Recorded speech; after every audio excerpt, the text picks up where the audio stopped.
Today I have the distinct pleasure of being joined by one of the brightest minds in the fitness industry, Lyle McDonald. Hi, Lyle. Howdy, how you doing? I'm great. I'm all the better for uh, finally getting to talk to you. Thank you. So, Lyle, you've got a formal training in exercise physiology. Yes. You've been writing popular and influential books since the late 90s, including The Rapid Fat Loss Handbook, A Guide Right? to Flexible Dieting, The Ketogenic Diet, and the Women's Book, Volume 1. Your Yes. website, bodyrecomposition.com, is a treasury of knowledge. And for better or for worse, you, Lyle, were the first person, as I understand, to introduce an evidence-based approach to bodybuilding training and nutrition to the internet, Yes. which is a field that has since proliferated and imploded, we could say. And no doubt that's a topic we'll get to. Yes. Additionally, you're a successful powerlifting coach with your trainee Sumi, Yes. whom I'll be interviewing with Lyle in a later video, setting several national and state records in the IPF and deadlifting a No, remarkable we actually don't compete in IPF. We compete in USAPL.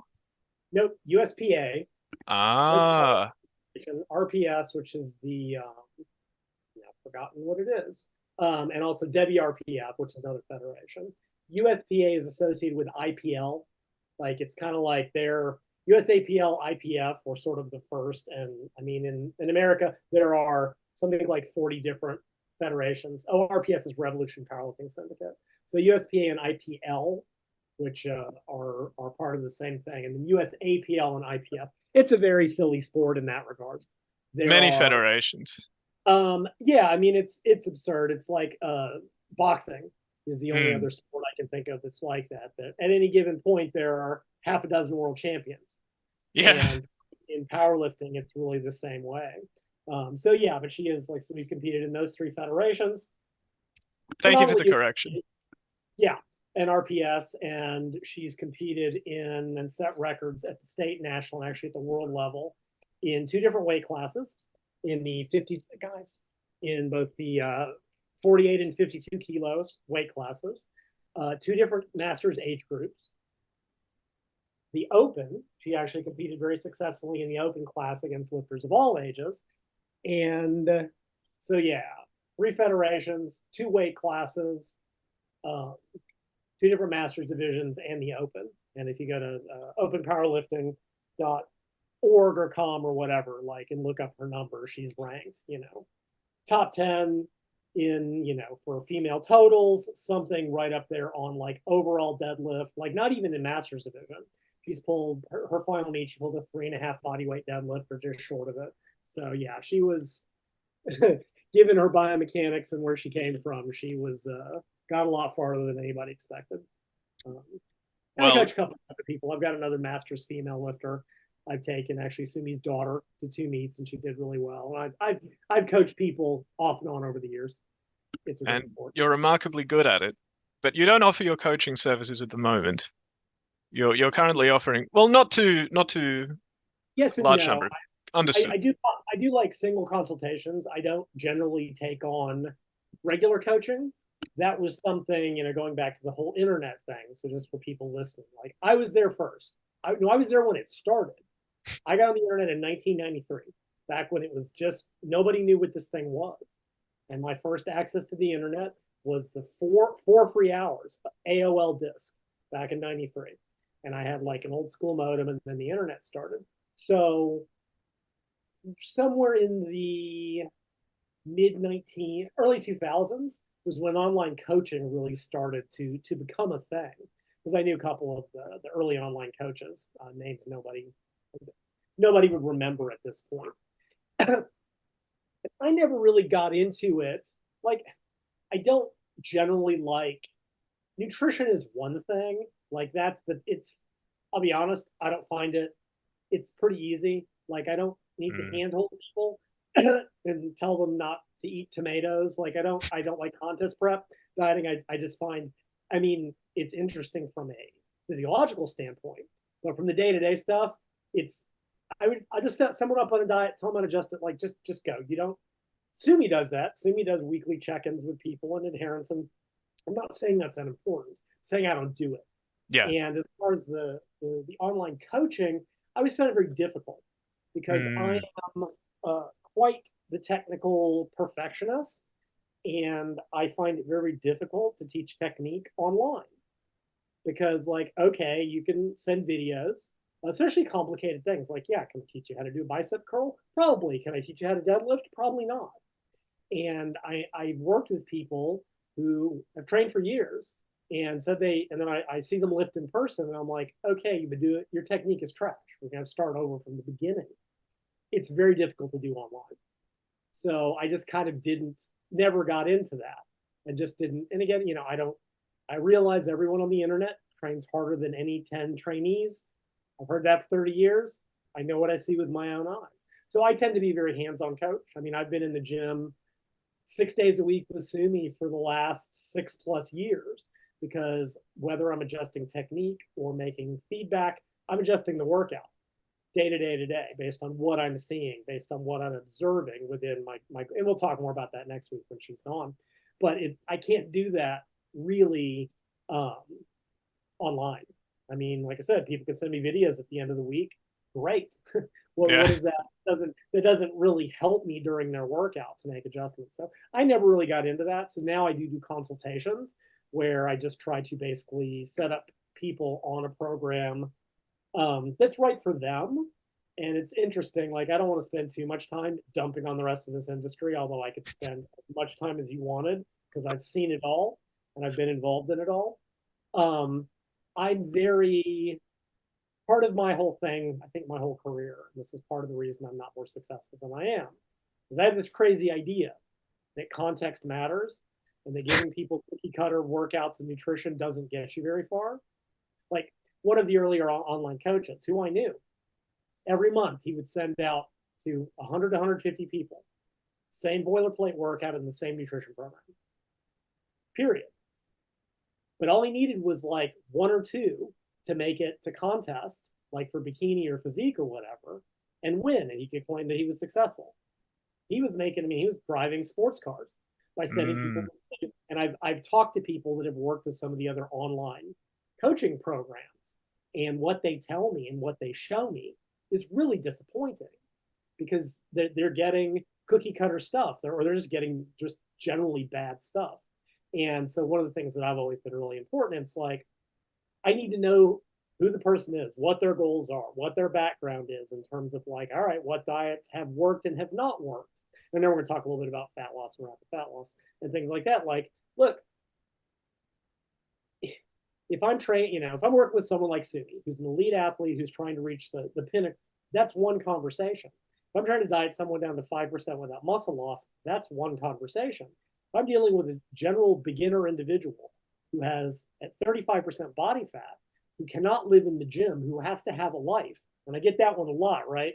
I get a lot of, actually, very often ethnically oriented. I get a lot of, look, I have dinner with my grandma on Saturday. If I don't eat, that's an insult to the family. And I'm Middle Eastern. I totally get that, right? You do not go to family meals and tell your aunts or your grandma, I'm on a diet, right? They have to be able to work that in. They travel, they have children, family. I've had them tell me, look, if I don't go on a date with my partner, I'm going to be single. So like these are all these variables that and even though my website technically says they're an hour, I don't think I've ever actually finished in an hour unless they had to leave. Like, because I don't, and again, this is why I'm not financially as successful as I could be. I have this crazy thing where I want to help people rather than just make money. And I'm not saying it's one or the other, but frequently it's one or the other.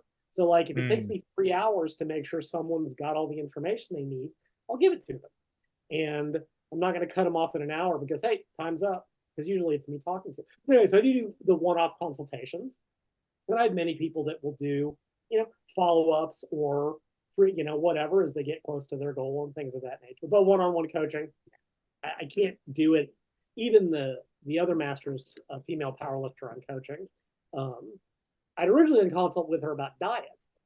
And I made some throwaway comment about, look, if a lot of people having a goal was very important. I was like, look, powerlifting is a great sport. I love it. Super. And she kind of started thinking about that and decided she wanted to do it. And she'd been putting up videos in my group of her lifting form technique, and it was awful. And she actually flew down to Austin, and I worked with her in Sumi's home gym one day for, I don't know, about 6 hours, because I had to teach her in one day how to competently squat, bench, and deadlift. Like, not perfection, but competently. And she told me she had worked with endless other coaches and endless other people and basically I did in one day in what she couldn't get done in years. And now she'll send me videos and I can make corrections. And she's come down to Austin again she did a meet. She's come down for kind of follow-ups, but just online, I can't do it, or rather I won't. I'm too much of like I said, a technical pain in the butt to be able to do it well. So Good. All the same, a 6 hour coaching session, that's quite a lot. I mean, a lot of personal trainers offer sessions lasting just 1 hour and fail to accomplish anything in that time. So it was a long day. Because like I said, we had to kind of start from scratch, and I just kind of progressed her. It's a progression I would normally probably do over, a 6 to 8 week span, correcting one, when I started coaching Sumi, again, we'll talk about this next time, like, because we really had to rebuild her technique from scratch. And every week I would give her one thing to work on, and then I'd give her a next thing. With this other trainee, I had to do it all in one day. So it was like 3 hours on squats, and we took a break, and it was a couple hours on bench, and then then we finished up with deadlifts, and it got her far enough. So good on you. Good on you. yeah. And you touched on something all too often overlooked, which is the importance of developing an individualized approach your clients. Because not everyone is like me. I take a food scale to restaurants, Lyle. I mean, that is another level of neurosis compared to Sure. general population. Oh no, absolutely. Uh, And that's actually, it's a good point. Something else I do take into account. Like, I've had consultations that want, the all the plumbing, they want numbers, they want specifics, they want details. And some people need that. And it's funny because I can always tell they'll be talking to me, and I can usually pick up on it by the language they're using and what they're describing to me. And I'll kind of proactively go like, okay, mm, do you share your spreadsheets with me? And they're like, okay, hang on, let me pull them up. And I'm like, I can just, and I mean, invariably the fields they tend to be in, and I ask, find out what they do for a living. It's like accounting, engineering, computers, like their psychology of being very detailed and numerically or data oriented is why they're good at their jobs, right? Like, you can't be data oriented and be in a job that's changes all the time any more than you can, have a personality that's a little bit distractible. You can't be a computer program and be wired like that. So I can always tell them, and they want exact numbers and they want quantity. But others are like, look, I don't, either because they've done it in the past and it drove them crazy, which it can over time, or they just don't have the ability to do it for whatever reason. And it doesn't matter, right? It's not a matter. It's like the reasoning is less relevant to me than the fact that, as one of my earlier mentors, Dan Duchaine, once put it, good advice not taken is bad advice. And that's like that was a quote I really took to heart early on. Like, you can have the best, most optimal, perfect thing, but if it's given to the wrong person and they won't do it, then that's a problem. So you've got that. You've got the data, or, so you either give them either a diet that can't be screwed up, like that even if they don't measure everything, it's going to be very difficult for them to mess up. You give them, whatever, ways of measure, using their hands or eyeballing it or whatever they track for, like whatever it is. But it's really a matter of figuring out what's going to be right for them. And a big part of that also is figuring out, all right, I always ask them, like, what have you done in the past that worked or didn't work? And I had one guy, and this was super funny, and he goes, well, look, I'm really drawn to extreme approaches, but they never last in the long term. And I just looked at him and said, well, don't do that. And that, folks, is why I make the big money. That's such brilliant insight to tell people and I'm being facetious about this, but it kind of makes the point, right? Like if you keep doing the same thing over and over and over again, and it's continues to fail, just do anything, like literally just do anything else. It matters less. Just it's time to try something else. But for whatever reason, they need me as a sounding board to tell them that. Like, all right, and that's like I said, I'll suss that out in terms of, do I think this person, is it appropriate to do something more extreme or do something extreme early on? Are they going to blow up on that? Because, you know, like I said, what's the conversation I'm having with them? I've had consultations with other powerlifters, one who got a little sloppy in the off season, she tried to bulk and went wrong, and had to lose a tremendous amount of actual body fat to be in range to make weight. So with her, I had to figure out a way to get the body fat off without compromising her performance. I've got someone who's a newbie to the gym, I don't have to care, right? So I can give them something more extreme or something different. So that's a lot of what I really try to do, is to get all that background.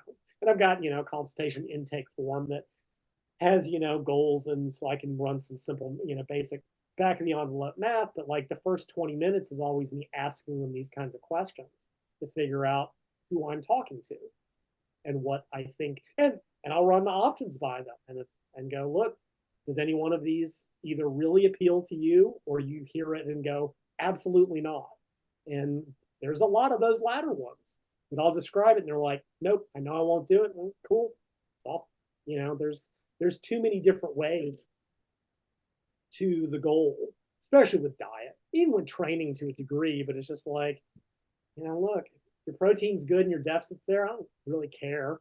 We can negotiate about the rest of it based on that context. You know, training amounts, food preferences, if they find when they start, can they not stop? All those different variables. So yeah, all that stuff. And I find that it tends to really get ignored because people are like, I have the way, which is usually what works for them. And they presume that it works for everybody. And then they do it. And then if it doesn't work for everybody, well, they just blame that person for it not working. Well, you didn't follow my magic perfect program. There's altogether too much of that, or they just, you know, so see an exercise selection all the time.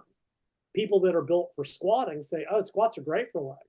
Yeah, try coaching someone with long legs and terrible biomechanics, and you'll see exactly how bad that advice is. And that's frequently what happens. So, but again, but you know, you don't make the big money with context and nuance. You make the big money selling secrets. And to sell a secret, you got to have one answer and never ever admit that it was wrong. And I won't do that. So you have a lot of integrity, Lyle. I remember you having talked highly of Dan Duchaine, whom you mentioned just earlier. Could you tell us how he inspired you, or you talk of him as your mentor? I've heard some very interesting stories about this Dan Duchaine fellow. yeah, How he did was you come to know of him, and why do you so admire his work so? well. So Dan was around in the earlier days of bodybuilding, late 70s, early 80s. He actually had a master's in theater, and for whatever reason, went out to California to pursue the bodybuilding dream. He just had the bug, and he was a mediocre bodybuilder, and because of that, he started looking for ways to get better. And he was very involved in the early days of steroid drug culture. And back then, it was a lot just trial and error. And he was incredibly smart. He was creatively smart, right? In a way that I am not. And I don't mean that. I'm a grinder in the sense of like when I am trying to tie down, like knock out a problem, I will just read everything on the topic till I have every piece of data till it comes together. He had the ability, he was like, he could be a creative. He could look at something and make these lateral jumps in logic that were as often as not right. So he did that. He published the Underground Steroid Handbook because he was the first person at the time really willing to talk openly and honestly about it. And he made enemies left, right, and center. He was a very polarizing personality, something I would know nothing about. And he went to jail a couple times over it because he would not forego his integrity and not tell the truth about it. So he did that. He went to jail once for, I think, mislabeling. He was part of the underground black market steroid trade in Southern California throughout the 80s. going into the early 90s, well, no, late 80s, early 90s. That's when Muscle Media 2000 showed up as a magazine. Right. Prior to that, we had Flex, Muscle and Fitness, the Weider Empire. You had Iron Man, which was Steve Holman, which is actually one of the better magazines for naturals, quite honestly. You had Muscle Meg International, which is goofy Canadian stuff. And then, but it was all basically supplement ads. So then Bill Phillips introduced Muscle Media 2000, which, at least initially, before it became a supplement catalog for EAS products, was willing to just, to touch on the hard topics. And one of those was the drug issue. And they got Dan to write for them. And that's where I think I really became very aware of his writings. So, I mean, I read every issue. And he was, I will say, one of the first people who really was starting to look at some of the science. Some of his articles in Muscle Media did, he was willing to look at the research, but he was also very, like, look, we need to, acknowledge what this is, the limitations of these studies as it applies, especially to pro bodybuilders. But with pro bodybuilders, you throw enough drugs at the problem, and none of this matters, right? Like that's the which again, I know video you did the other week talking about the pro versus natural thing, and Mike Israetel, we can come back to that. Sure so thing. Going into the mid 1990s, right? I graduated from college in 93. I was in one of the early internet message things called Usenet. It's still around. Like this was pre-listserv, pre-forum, pre-social media. And he got on the internet and he thought this was amazing stuff. And that's when he published his book Body Opus, which was really served to rejuvenate interest in cyclical ketogenic dieting. By which I mean 5 days of very low carbs, and then like a 2-day carb up. And one summer I was bored and not doing anything, living home in Nashville. And I got on I tried that diet. It worked really well for me for a bunch of other reasons. Again, it fit me physiologically and psychologically, kind of going back to what we were talking about. It's a brutal diet, as I understand. It can be. I mean, certainly it's not the easiest, but some people love it. Some people thrive on low carb diets, and other people hate it, completely. But it was good for me because at the time I didn't do moderation well. I was the kind of person that if I started eating carbs, I couldn't stop. So it fit me in the sense of you had two choices: 0 carbs or all the carbs. And that worked great for me. It was much about adherence, right? I could do one or the other. And that's a very common thing.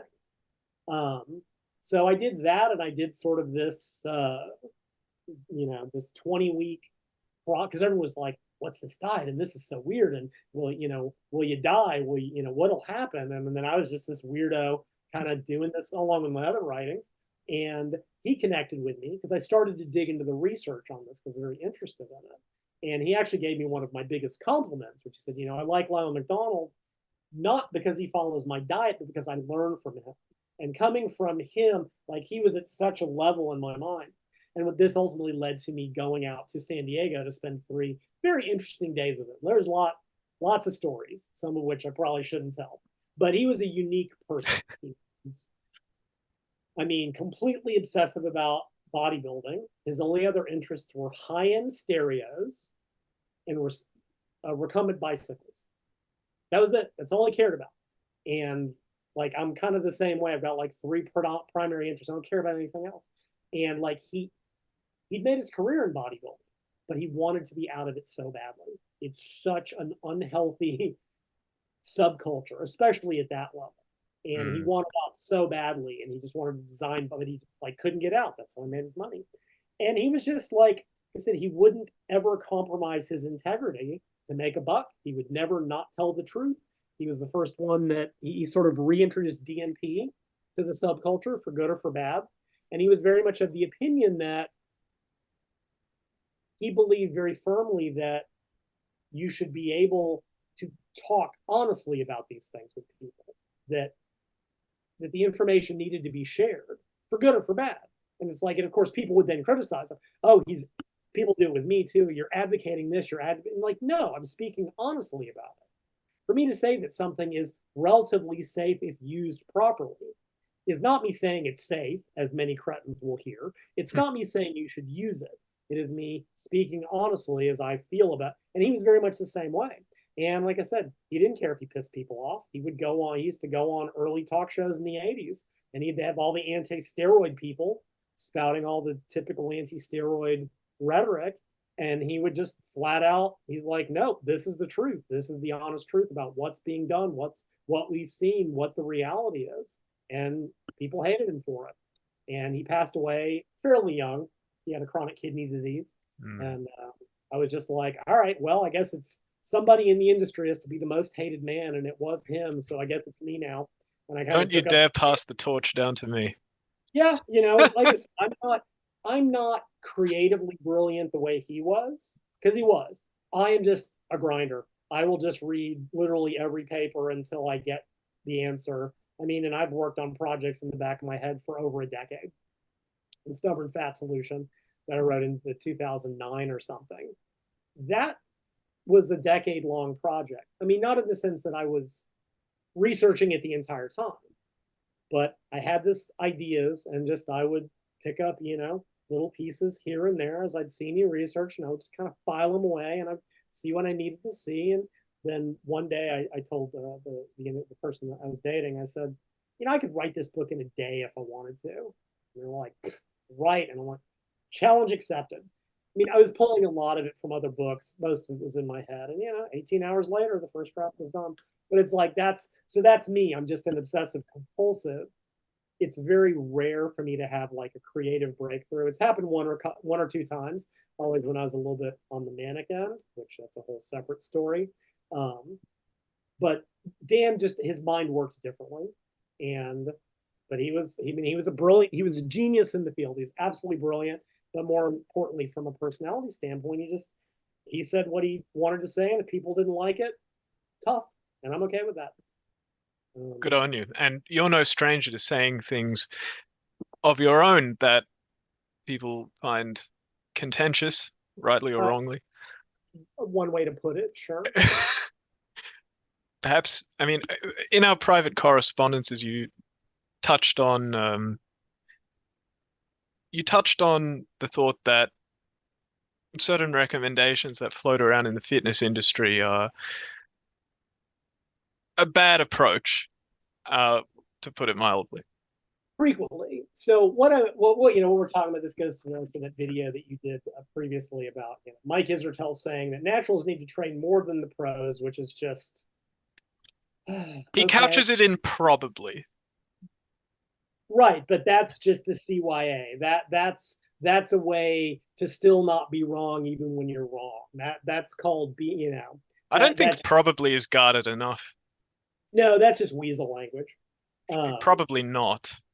Probably not. And even then, without a whole lot of contextual nuance, those words don't mean anything, right? Like I mentioned that to another friend I PM with constantly because he's at work at Ford over in the UK, and he's like, yeah, if you were looking at something like Dorian Yates' very low volume, where Dorian worked to the absolute limits, that statement might be correct in a very specific contextual way. Yes. But if you're looking at the examples you brought up, that's absolutely not true. If naturals need, well, the other problem being that, like, what does that even mean? How the pros train? Pros trained in all manner of different ways. Many of them I would consider suboptimal. Let's just put it that way. In the sense of, said drugs cover it up. One of the other, really, going back to Dan Duchaine, something that he commented on. How old are you? 25, just turned 25. Okay, you won't know 90% of what I'm talking about then. So one year, they decided to drug test the Mr. Olympia. Oh, no, I know about this. Yeah, there was a lot of pressure. And also there was this other bodybuilding federation, very brief, the WBB. It was by Vince McMahon, who was That's right. And he wanted to bring that. And they decided to drug test. And all the pros looked terrible. And Duchaine commented, he goes, that's what really made me realize that the drugs were covering up for so many mistakes in training and nutrition. Because genuinely, if you throw enough drugs at the problem, you can make most of the dumbness with either your dieting or your training go away. When you stop growing, you shouldn't don't escalate your volume of training. You escalate your volume of anabolics. And that works, but is it optimal? I mean, the pros are the pros for a reason. I mean, I guess, but you've also seen the picture, when certain of these top guys like Kevin Ravone, when they go off, they just they are hyper responders. They shrink into nothing. And the types of training that many of them do simply don't work for naturals. And there can be benefits for the way the pros train in terms of using higher volumes and lower relative intensities and pumping up more, because and I think you actually commented on this, when you get that strong, right? When you get to Ronnie Coleman level, when you're back squatting whatever ungodly 800 he did for that trip, you can't just do intensity because it will wear out your joints. Your connective tissue will give out. There is some logic to just letting the drugs do the work and just go in and kind of do what, I mean, a lot of those guys are very strong, but they don't have to keep pushing the intensity. Whereas with naturals, that's not the case. You can't just do high volumes with no progressive tension overload, which I've been ranting about for 30 years now, and have it get you anywhere, right? At some point, you have to add weight to the bar. Now, again, another one of Mike's lovely straw men, when I debate with me in the volume thing, it's like, well, you can't add weight every week. Well, no one said you had to. No one said you had to. Yeah. Where this idea, and again, this gets back to your original question about just the fitness industry in general, that supposedly have degrees, frequently advanced in exercise science, who seem to be unaware of basic concepts. One of which being that there's no definition of progressive overload that I've ever seen in my life that said it meant a weekly increase in anything. Ever. Progressive overload occurs over time. It doesn't have to be every workout, every week, every 2 weeks. There is no, it is you progress when you're ready for it, when you've made the adaptation. So one of Mike's things was, oh, well, you can't add weight every week, so you should add sets. Well, who says you can add sets every week? In a way, that's almost harder. Like adding reps is another thing. We'll just add reps every week. I'm like, look, one rep is worth about 2 to 3% on the bar. If you can't add 2 to 3% to the bar, you can't add a rep. And not everyone is good at adding reps, and many exercises don't lend themselves to adding reps. If something is a training stimulus in terms of its volume and intensity now, you don't have to change anything until you adapt, and it's no longer. So anyway, where this idea came from, oh, you can't add weight every week. Well, nobody said you could. That's not but for some reason in this industry, that seems to have been forgotten, kind of like the interaction between frequency, intensity, and volume. As people prattle about, oh, this volume and these comparisons and these intensities and it's like you are looking at these variables in total isolation, and it doesn't make any sense, right? So as an example, and then I'll actually get back to your question about the recommendations that are coming through off and on. So there's studies that look at training to failure versus training very far away from failure. So they'll take a bunch of people and they'll have them do like 3x10 rep max in the Smith machine squat, like 3x10 to failure, or 6 sets of 5 at the same weight. And they'll find that the failure causes more neuromuscular fatigue, meaning less bar speed, lower vertical jump than 6 sets of 5. Well, yes, 3 work sets does tend to cause more fatigue than 6 warm-up sets. I agree with you. I would not debate that. However, well, there's a lot of howevers. Okay, one, is this actually a valid comparison to what we're talking about? When people are talking about in bodybuilding, well, don't go to failure, but stay 2 to 3 reps in reserve within 2 to 3 reps. How is 5 reps in reserve relevant? Okay, that's number one. Number two, normally volume and intensity scale inversely, right? What hasn't been compared? They're like, oh, they're going to, because what they're telling me is that 3x10 to failure is excessively neuromuscularly fatiguing. But 26 sets of quads twice a week is okay. Now, are you really going to try to tell me that 3x10 to failure or not is more fatiguing than 26 sets of squats? But it can't be both. Either, right. Or that Brad Schoenfeld study that supposedly did 45 sets to failure 3 times a week for 8 weeks. So 3x10 once is too fatiguing. Well, let's see, 45 sets. Hang on, 15, right? 45 times 3, that's 135 sets to failure per week times 8 weeks. That's like 1,200 sets to failure. Somehow, that study, oh yeah, completely valid. But if you do 3 by 10 to failure, okay, so that's one. Again, they just don't seem to compare 3 by 10 to failure to 10 sets of 8 at 2 reps in reserve. Like, do an actual valid comparison that's ecological to what bodybuilders are doing, because those studies are looking at athletes in the sense of you have to control neuromuscular fatigue. If you have an athlete, a performance athlete, they cannot wreck themselves on a Monday in the weight room and have to do technical training on a Tuesday or do speed work on a Wednesday. I fail to see how 3 sets of 10 to failure causing excessive neuromuscular fatigue for 48 hours is relevant when most bodybuilders train a muscle group once or twice a week. And now, for anybody listening to this, because people love to mishear me, and Mike likes to lie about me, I'm not saying you should train to failure. Honestly, if you look at my recommendations over the last 30 years compared to what most of these twits are saying, I recommend failure way less frequently than they do. But because I actually said, this is what failure looks like, it was like, oh, Lyle's a failure guy. Are you people all illiterate? I said repeatedly, I'm not saying you need to train to failure. I'm saying you need to know where it is. And this is what it looks like.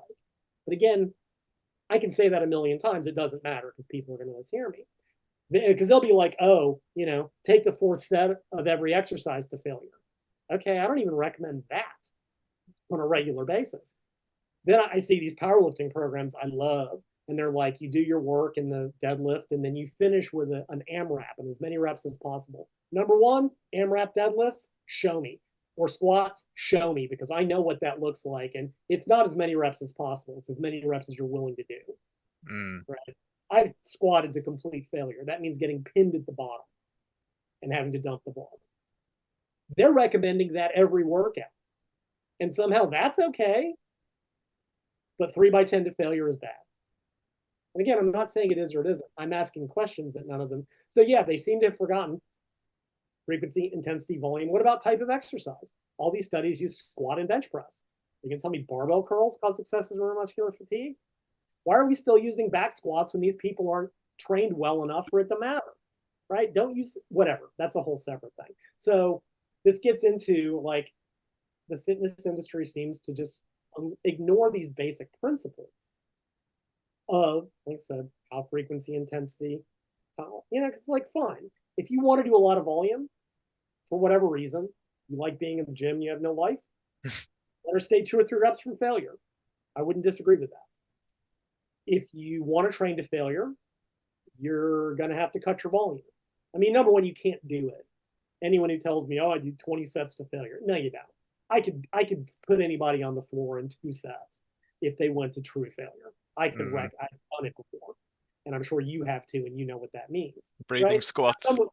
Similarly, if someone comes to me and says, I don't have a lot of time. I got to be in and out of the gym in 30 minutes. I've only got time to do 2 sets of each exercise. I'm going to tell them, well, you better train to all out. Volume, intensity has to vary. How frequently are you training? If you're training once a week, who gives a damn if it's 48 hours of exercise? Why does this matter? If you're training twice a week, that's still 96 hours between workouts. Why does this matter? Yeah, I'm not saying go to film. I'm just saying I ask these questions and suddenly there's no answers or they're either ignoring it or they're too stupid to see the contradiction. I don't know the answer. So you get into all of that. You get into you got to add stuff every week. Like, are you sure you got your degrees didn't come out of a chocolate, like a box of cereal? Like I find it, but you've also got the issue. Give me one moment. Go ahead, Lyle.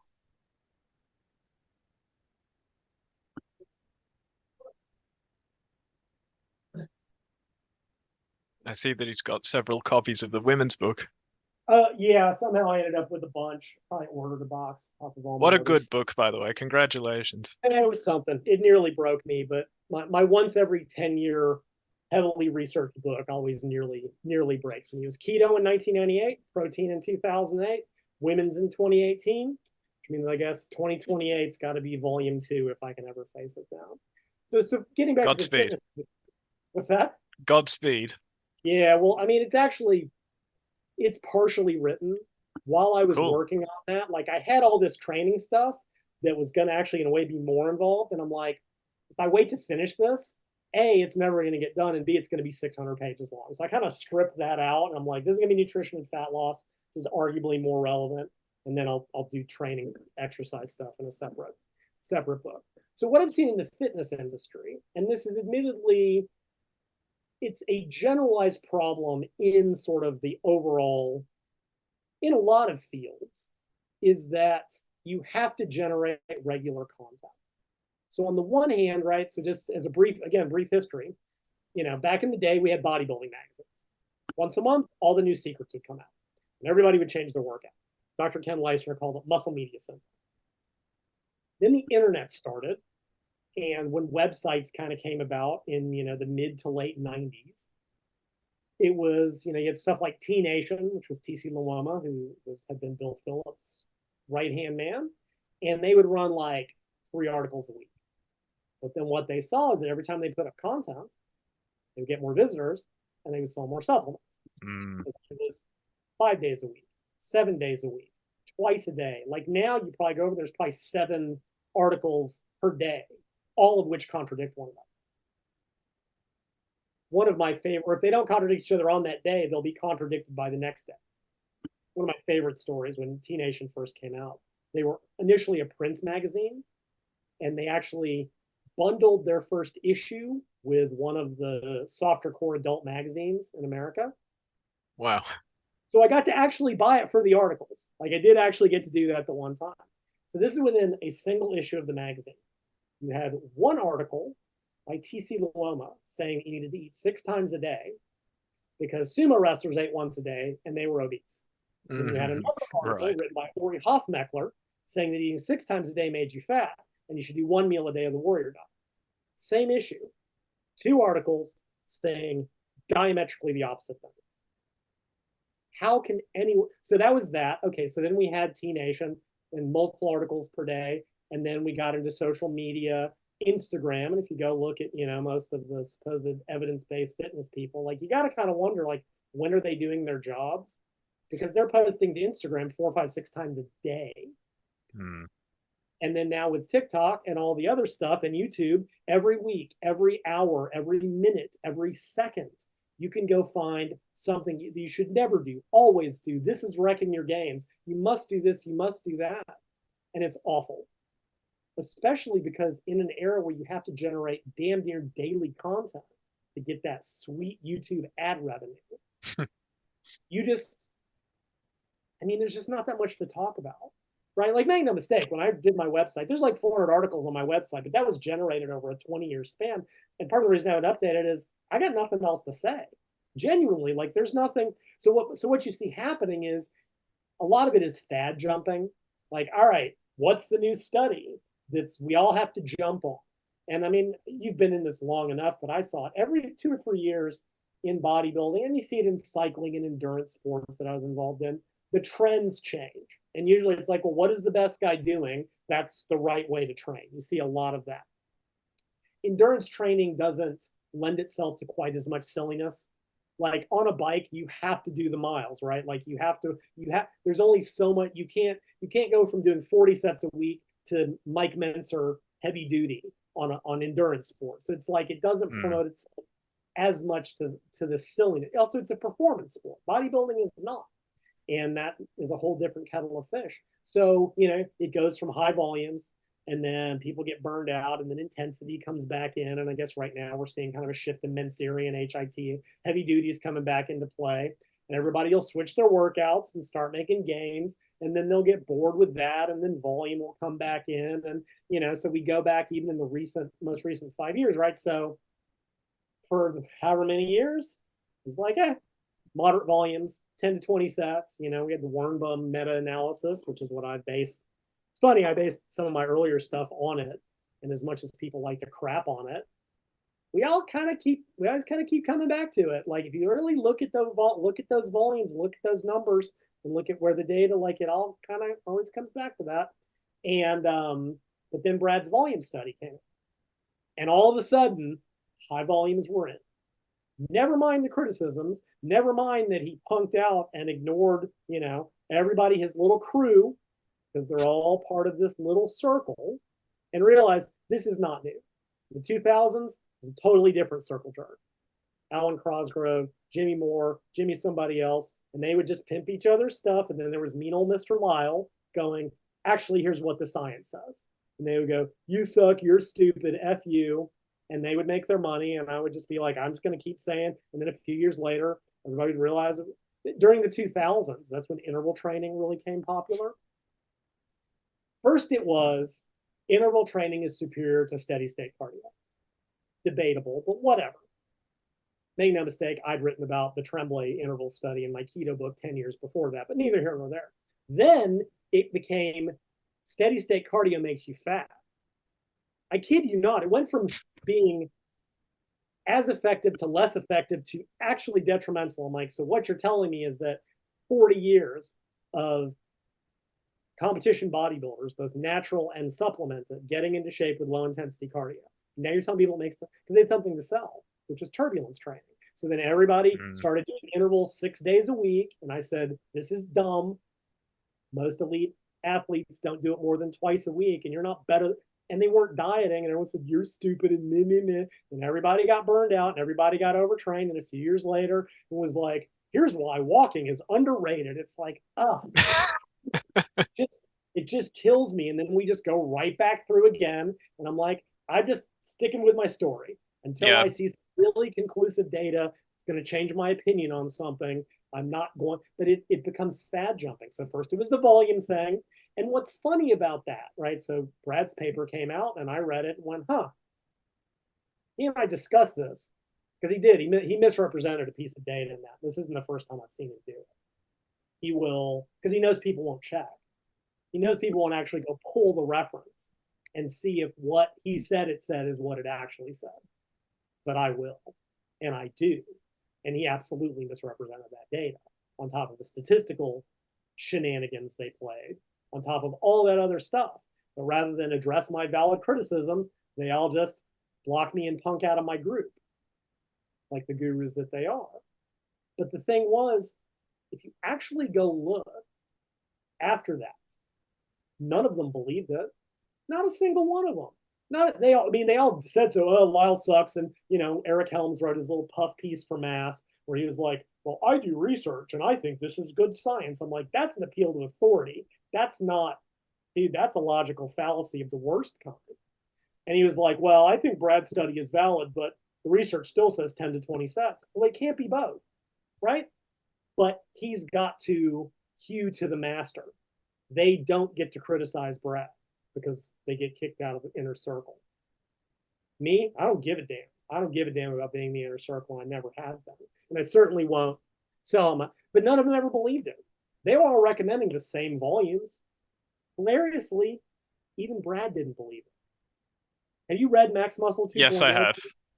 Right. I've read it and I've seen the workout plan within it. Well, the workouts are terrible. They are written as if what they look like to me is that a brand new, it reminds me of what I was doing when I was 25, when I was straight out of my bachelor's degree, and I didn't have a lot of experience, and I'd read Tudor Bompa's periodization book. They're the kind of workouts that someone brand spanking new out of school would write before they got some experience. Nobody in bodybuilding trains 3 weeks on with one easy week. Nobody. Half those workouts can't even be done. They are written purely, the strength cycle workouts are hilarious. You jump into heavy deadlifts without even a break-in period. Coming straight up metabolite workouts that don't do anything. You're supposedly doing 3x20 at 1 to 2 reps reserve on 60 seconds. Like, it's how I tore a hamstring. Right, exactly. But you read, like, you go through the volumes, because I did. I took a bunch of notes. Somebody got it to me just to make me angry, because that's why people buy me these things. Because I don't buy them anymore. I can't. My blood pressure is too high as it is. And you go through it and you're like, all right, the average set count, 9 per week per muscle, per body part, and 6 on the deload. My lowest volume intermediate workout is 14 to 16 sets a week, and always have been in that range. There was one block in the hypertrophy block. It's 14 sets per week, which is reasonable. And then there's a 2-week overreaching period of 22 sets. Where's 45, Brad? 45 is not anywhere in that book because even he didn't believe it. And I did a video last year, one of my 2 videos last year, and I went back because suddenly Mike Israetel, Mr. High Volume, Mr. Maximum Recoverable Volume, if you've ever seen the early NRV charts, they're hysterical. 36 sets a week for traps, just junk like that. And suddenly he was like, are you doing too many sets? Yes, Mike, because you told them to. None of them, and they all slowly walked it back over the last 4 or 5 years, right back to the same 10, 20 sets, which is what I was saying all along. And then high frequency, and they all jumped on that, right? Briefly, Eric Helms and Jeff Nippert and a bunch of them jumped on the high frequency bodybuilding. Never mind that it was not supported by an iota of the research. But research only matters when it supports something, when they're selling something, right? It somehow ceases to matter when they've got a fad to jump on. And then that died off. And then now we're right back to super high volumes because of that stupid 52 set paper that even D'Souza, he did a video on his Instagram talking about how badly the industry had misinterpreted it. Even he thinks that. He was one of the authors of the paper, right? Yeah, yes. Yeah. And even he did one that said, look, we were looking at this, but because again, when people jumped on that one with little edgelord memes, none of them, it was clear none of them had read the paper. If they had, they made sure not to get into the nuances of like what the researchers actually said in the discussion regarding the results. And on top of ignoring the fact that, all right, it was quads only. How are you going to do this to a body? How are you going to work at 50 sets a week for the 8 or 9 major muscle groups? You're going to do 400 sets a week? Like, this is never, they have to generate content. And they have to, so every new paper, they have to jump on. This is the new big thing. And then they suddenly misrepresent it because they know nobody will go check the reference and actually read it. I mean, I will, but they've all blocked me because the easiest way to be right is for nobody to ever see criticism. And they all do it. And that kind of leads back to your question. All the volume recommendations, all these things that are more fad driven than anything else. The big problem, and make no mistake, I believe in science. I believe in research, but exercise science is a difficult field to do good research in. My first mentor, my primary mentor, was a materials engineer. Fitness for him was a hobby. He studied rocks. I kid you not. He studied rocks. He actually was in Perth for quite many, many, many years. And then I met him when he was in Oregon. And he probably did more to help me with critical thinking because he was a PhD engineer. And he would just tear holes in any idea I had. He made me really think. You know, Duchaine was a different sort of influence on me in terms of my approach to things. And he said flat out, he goes, exercise science is a joke. And more I'm starting to think he was right. Because look, with rocks, what's the variability on a rock? 0.5% in either direction, right? One rock is like of a certain type is kind of like another rock. When you're looking at humans, you've got, even assuming you could control this stuff well, and you can never control nutrition. You can do your best to balance it out. You can do your best with this stuff. You know, you can oversee the workouts, which if I don't start seeing some videos of this stuff, I believe them less and less and less. Whenever I see these stuff, you know, this workout can't be done by 99% of people, and the exceptions don't matter. Like, even when I said that, I'm like, I want to see the videos of these. And someone asked Brad why he didn't video it, and just more and more excuses. Well, we would have to hire somebody, then we'd have to hire somebody to, you know, to review it. No, you don't. Just put it on your damn Instagram with the other trite nonsense. This should be trivial. Every phone has a camera. Stop making excuses because I want to see what actually was done. Because I don't believe it. I've seen too. I don't believe these workouts are being done the way they're described. But we have the problem of, even if you could control all that, there is a tenfold variation between any two individuals in their biological response. And we're seeing that in some of the hyper responder research that, you know, and they're doing studies now that are like, rather than comparing, say, me and you, we're going to have us do one workout with one arm and the other workout with the other arm. We're now our own control, or one leg, which is to avoid that. And they're finding that hyper responders grow better than non-responders no matter what they do. Like, the difference in any one given individual from one workout to the next is like 5-fold difference, but they may still grow 40-fold better than a non-responder, right? So when you're comparing 3 groups of people, speculatively, if a bunch of hyper responders get into one particular group, it will make it look like that group is superior, not because of anything to do with anything other than, and when you start to look at the individual, the raw data for the results, the spread is huge. Like you look at Brad's study, it's like, all right, well, here was the lowest volume group, and it was like this many grew and this many shrank. And here was the medium volume group, and it's a little bit clustered more towards better gains. And here was the highest. And you look and you're like, many times you see like there's this one guy, this freak show responder who gained 10 times more than everyone else. And that pulls the average up. Well, do averages matter, or do the individual responses matter? Unfortunately, we are not at the point where we know who is a hyper responder and who isn't beforehand.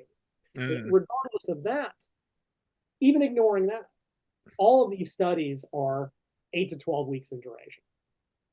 I think the Ennis paper, the more recent one, was longer than that because they built up over whatever time period from 22 sets to 52. I think it was longer. But it raises that issue. And again, I know this is what you touched on in the video you did about Mike's thing, is the issue of training longevity. Because, okay, fine. Let's say that over 12 weeks, these super high volumes are superior. Now let's ignore the fact that they literally never are. When you actually look honestly at the statistics, it's always the moderate groups that do better. I mean, frequently there's no difference in volumes, but when there are differences, it is always the moderate volume that does best, right? Brad and Krieger and them could play statistical word games till cows come home about how their worthless BF10 values meant something, but they didn't. They didn't, according to every Bayesian statistic reference you can find, including the one that Krieger referenced in the paper itself. The p-values didn't support the higher volumes. All failed. The Bayesian statistics were 0 on upper body and meaningless on lower body. And yet, higher volumes are better. Okay, but that's not what, if any other paper that they didn't like had had those statistics, they would have said the opposite. It's a lovely game, right? The statistics apply regardless of whose name is on the paper. But if Brad's name is on the paper, the whole crew will defend it. Regardless, the whole problem being that, okay, great. Let's say it did. Let's say working up to 52 sets for a muscle group did give you better growth. Well, again, that was quads only. Show me how you're going to do this for the whole body. 450 sets like this? Sure. Yeah. Show me. I mean, Lyle, even the 10 to 20 set per week recommendation, if I do that for my whole body, it just buries me. Right. And there you get into the whole issue of, overlap and doing lower volumes for smaller muscle groups and specialization cycles. I have to do specialization, basically. Right. And this is another thing that I've been saying for years. Nobody agrees with me yet. Well, you probably will, with the major figures. And it'll be another few years, and they'll all realize that I'm right and then take credit for it, because that is the history of my career. Because there is this idea that as you get more advanced, you need more volume. And in actuality, the exact opposite is true. Yeah, prima facie, it seems like crap. Less volume. Well, where that came from was back in the 70s with the Russians. As their athletes got more advanced, they did more and more and more and more training. However, they were full-time athletes. It broke most of them. And as they got more advanced, they did more and more and more and more drugs. That's where this whole thing comes from. But if you look at most, well, not endurance sports, again, whole different physiological thing. But if you look at like sprinting, you look at, I guarantee you Ray Williams is the first man to raw squat 1,000 pounds. He squats once a week. He is not doing large volumes because you can't. What is he going to do? Even at 75%, that's 750 pounds. You really tell me he's going to do high frequency powerlifting? No, that's for weak people. Flat out. I'm not saying, it just is. Once you get stronger and faster and the training is a greater absolute load, you have to do less because their recovery is limited. And because there's still people out there going, oh yeah, you can bring up everything as an advanced bodybuilder. No, you can't. you can't put enough volume and intensity into everything at once to begin with, because the workouts are unsurvivable. And even if you could, you can't recover from it, period. We got to So be careful, Lyle, not to run into the issue of people listening to this and interpreting us as having just agreed with Mike's blanket recommendation that we should train more than the pros. Well, they are training a lot, right? Because they just keep escalating their drugs. They're not the ones who are they aren't decreasing volumes as they get to higher levels. They do typically Yes. increase because they're increasing their doses, but for naturals it doesn't work. Good. Thank you. Thank you. Yes. So yeah, no, you're absolutely right. Nor, and I'd also mention that most people that think they're advanced aren't. So y'all, I mean, again, Yeah. I've been on the internet too long, and every advanced trainee with hyper intense training with perfect form I've ever seen, not ever, generally 99 times out of 100, they show me the video and go, yeah, no, you're not. Yeah. So yeah, the problem then comes in like, all right, let's say these super high volumes work for 12 weeks. What about the other 40? What about the Hmm. long-term career? Because yeah, you can get away with absolutely crazy stuff for short periods of time. I've done it. I once did for 6 weeks when I was switching to ice speed skating from inline. I had the most ridiculous 6 weeks of training I've ever done in my life because I knew it was 6 weeks only.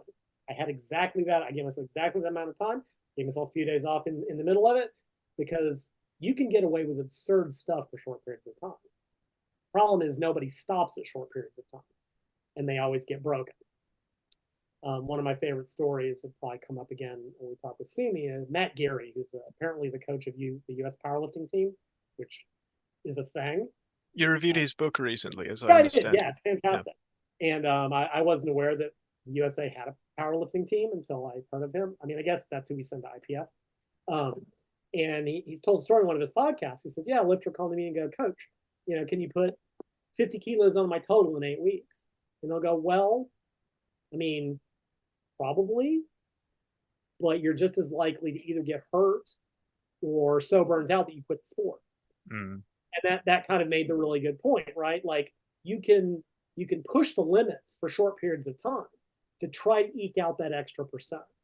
And that may be beneficial at the highest levels, the old Soviet double shock microcycles, and they would, these deliberate overreaching cycles and things of that nature. But they were done very carefully under a coach's watchful eye to make sure that as soon as the first sign of problems, they would. But people don't do that because self-coached people are very bad at that. I'm not. Totally. I'm not saying wasn't bad at it. It was only later in my athletic career, like I said, when I did this 6 weeks of insanity, I flat out said 6 weeks tops, and I'm done because Mm. I'd learned enough times the hard way. So yeah, you can go all out for 12 weeks and maybe you'll get a few percent extra out of it. Maybe. That's assuming you don't get hurt, assuming you don't get burnt out. Yeah. But then what happens next? When you are now so exhausted that you now take the next month off, pissing about, like most people piss about. It's like, so what's better in the longer term? Is it better to try to push at the extremes to eke out that extra couple percent over a short period of time, or just get a nice continuous rate of progress over time? Right? Again, I know I keep saying we'll talk about this next week with Cindy, but that's how I approach her powerlifting. Right? A lot of lifters will go to meet. They'll be like, they'll compete once or twice a year and go like, all right, I gotta put a 20 kilo PR. And they'll go for it and they'll wreck themselves in training and it won't happen on the platform. My goal with her, every 13 weeks, 2.5 kilos per lift. Yep. That was it. Because across 4 competitions a year, that's the same 10 kilos. But I know I can get that out of her without having to destroy her with volume and intensity. The same thing with bodybuilding.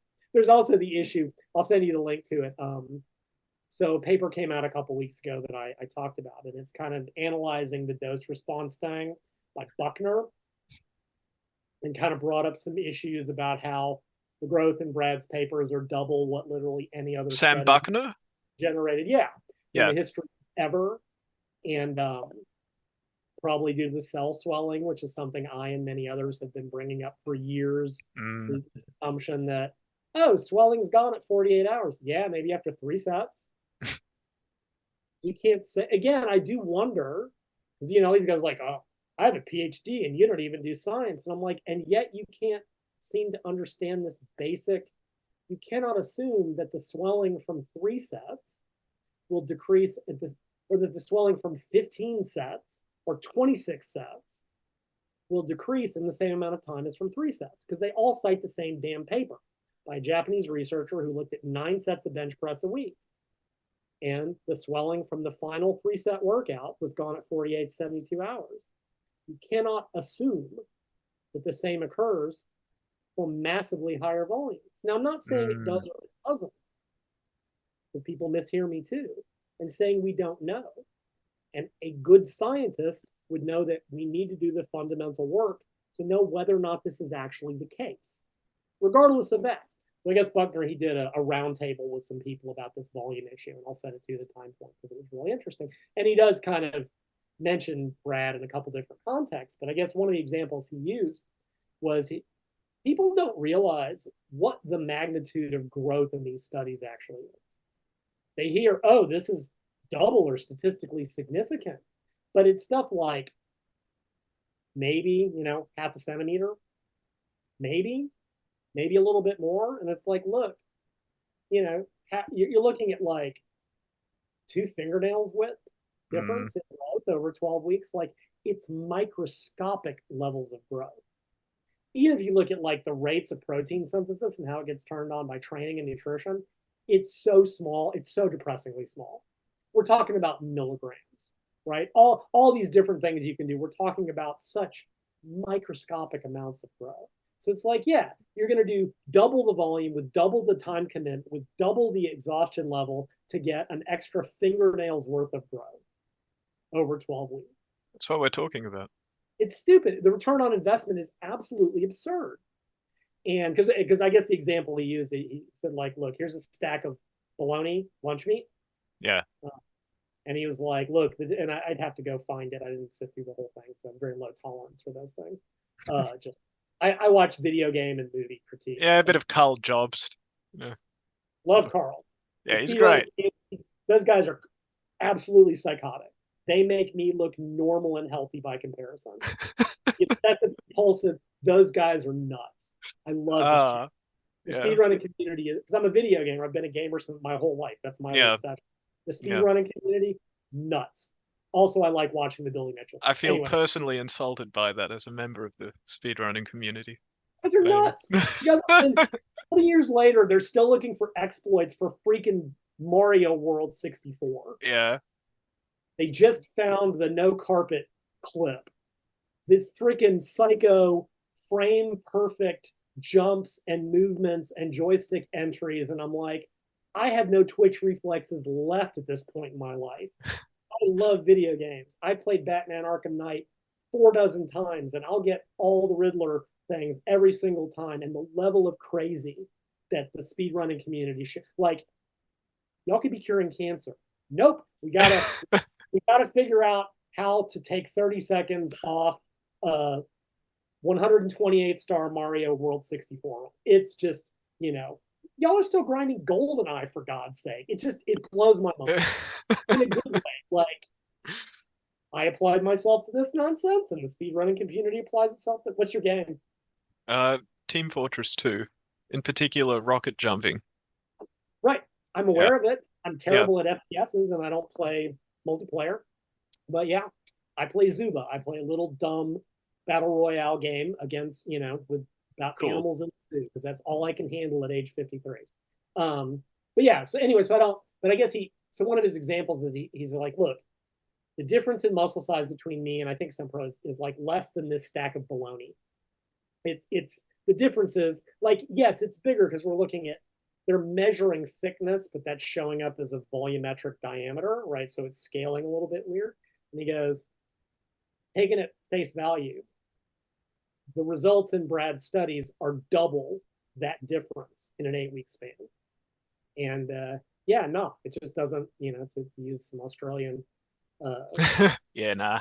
I know a little bit. And it's like, there's just absolutely not, especially when it's double what every other. But we're talking about these kind of microscopic differences. And over 12 weeks, great. But what about the rest of your career? Yeah. You are better off getting, let's pretend you're improving 1% a week, whatever the habit people. I mean, it doesn't ever work out that way, but like you're better off making long-term continuous progress over time, not getting burnt, actually having a life outside the gym. I'm not saying, I don't want people to mishear me again, that I'm saying like, do the minimum effective volume, although I'd probably be closer to that end than anything else. Mm. But I'm of the belief, and it's like working at optimal volumes over longer periods of time will give you better results than probably either extreme in the aggregate. Now, again, this goes back to where we started. Who am I talking to? Am I talking to a competitive bodybuilder, a physique athlete who wants to compete? Right. I'll be looking to find the sweet spot of investment to returns, right? Depending on where they are in their career. I consult with a guy over in the UK, physique athlete. He's near the top of his limits. He wants to, and he trains all out, very Dorian style. Actually, gone to Dorian, like he knows. Dorian has done seminars at his gym. He uses very low volumes. He's one of those guys that just goes all out. Either he doesn't know how to do reps in reserve, that's what he likes, whatever, very low volumes. And I'm like, all right, specialization cycles. And we had to set it up very carefully for him because he's the kind of guy that will just break himself. And he's learned, he goes all out for 3 or 4 weeks, takes an easy week, where he cuts his volume in half. Been doing that for years. Mostly machines, better for bodybuilding anyway. F the Big Five. It's another video I'm going to do here. Been meaning to do it for years. F the Big Five for most people for hypertrophy. And he's like, yeah, who are we talking to? If I've got the general person who's like, look, I got 3 days a week, right? The average person, the biggest roadblock they will list for exercise is time, right? Now, Mike and the rest will go, well, my information is targeted at wannabe bodybuilders. Yeah, but y'all never really say that, right? I would be fine with it if you would ever qualify it in those terms, but you don't. No, and Mike didn't in his Train More Than the Pros video. He didn't clarify his audience. No, and that's my buddy, my friend on Facebook. I've been chatting. I said, yeah, that's the thing. It's like, look, Mike's audience could be vast. He does. He's got a big following for right or for wrong, and so he can mislead that many more people, that much more efficiently. And who is he talking to? 22-year-old wannabe bodybuilder, an athlete, someone who's got a family and kids and just wants to train, a 50-year-old something. This is all part of the conversation. So again, when I do consults, yeah, my physique guy, he wants to compete. That was a different conversation. But if I've got someone who's like, I got 3 days a week, I need to be time efficient because I have a life. My wife will leave me, or my husband will, whatever it is, or someone who's older and doesn't have the recovery. Yeah, they don't. I'd be more inclined with them to give them lower, maybe not the optimal results per unit time. They're looking at training for a lifetime, right? How many people, well, too many, did that, tried to push the limits constantly. And they are, when they were younger or whatever, and they're usually walking injuries now. All the early West Side guys who maxed 52 weeks a year are all walking train rides. Ronnie, who did the same thing, lifted enormous poundages without any sort of time off. He has paid the price. Now, I guess he says he thinks it was worth it in the hindsight, but I think that's justification. Then you've got Dorian, who trained lower volumes, took recovery weeks often enough, trained mostly on machines. He's in the 60s. He's had a couple minor injuries because that happens at that level. The big picture stuff, he showed much greater longevity, and that's a big part of it. Like, I get it. When you're in your 20s, you're dumb. I was dumb in my 20s. You're 25, you're close. You're almost got a brain, like until that, like, and even so, I'm 53. I've still got my dumb moments. There's still part of me. I go into the gym. I live to just stay in one piece now. I competed for 30 years. I'm done with that. Is there still that part of my brain that goes, just add 5 more pounds? Yes. Of course. There will always be part of that. Always. Part of being a guy. It's part of just being, of training hard. But I know what lies down that road. Stuff hurts. I get in, like, that plays a role. I mean, I knew when I was younger, I'm like, yep, I'll have arthritis when I get older. And I figured they'd have a cure by now, but I'm like, yeah, I'm going to beat myself up and I'll pay that price. But I only had one major injury in my entire career. I mean, Sumi, she trained for 8 years to the highest level. She never had more than minor injuries because I trained her better than I ever trained myself because I took the long game, you know, in terms of how I trained her, the types of weight increases we used when I felt she was ready. It was all very gradual. On top of she had, 20 years of previous background. But again, so like, yeah, we get into this. It's like, look, if you're trying to maximize your genetic potential, and I think that was a good point, another good point you made in your own video. You're looking at, depending on how you want to look at it, 3 to 5 years of productive training. I usually throw out 4 on average, where, and again, I think you brought up a good point. Can you say that someone after 4 years, like let's say they trained perfectly from day one to the end of year 4? Yes. Right. They come to me, I'm going to train every day in the gym.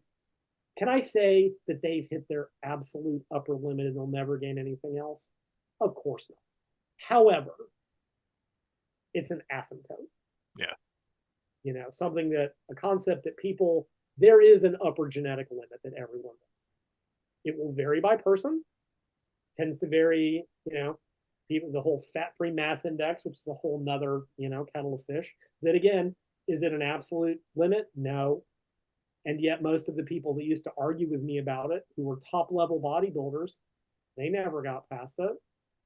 Which seems a difficult argument to make to me, right? If you're going to be like, you can get past, like, okay, then why haven't you? Well, like, yeah, it's not a maximum upper limit that no one will ever cross. However, in 99% of cases, it might as well be.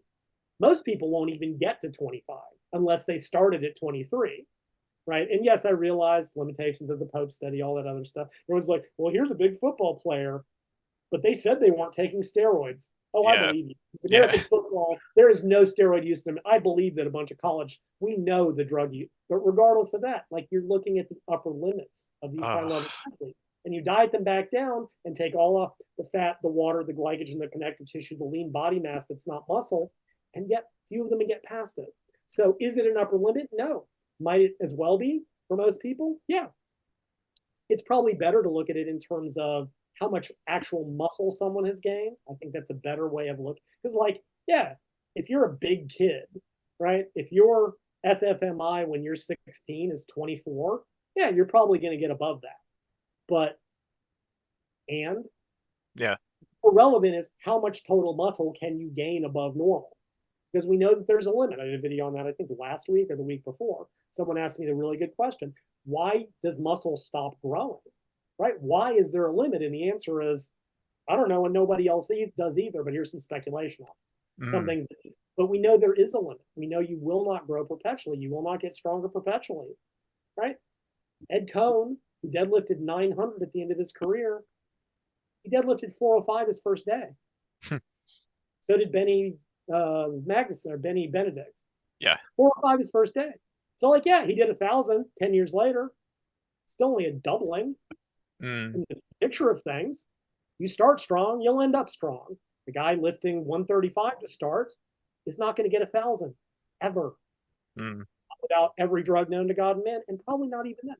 Certainly not as natural.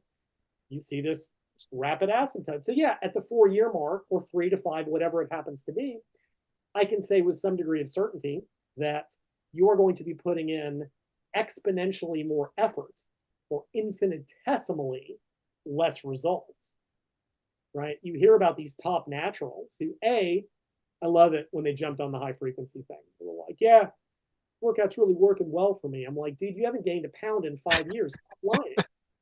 It's not working. You're not gaining anything. Yeah. Right now, as you get to that a certain age, you're fighting off the ravages of age-related atrophy. You're not. It's not that you're not growing. You're just trying to not shrink because you're old. And I'm like, you guys haven't, and they'll be at the highest level. And they get it. They'll be like, I scraped for a year to come in 2 pounds heavier on stage. Which, fine, if you're an elite athlete and this is your hobby and your life and how you make a living, and that plastic trophy in a sport nobody cares about is truly important to you, by all means. By all means, right? Many people would look at Sumi's her progress towards the end of her career and go, was it worth it?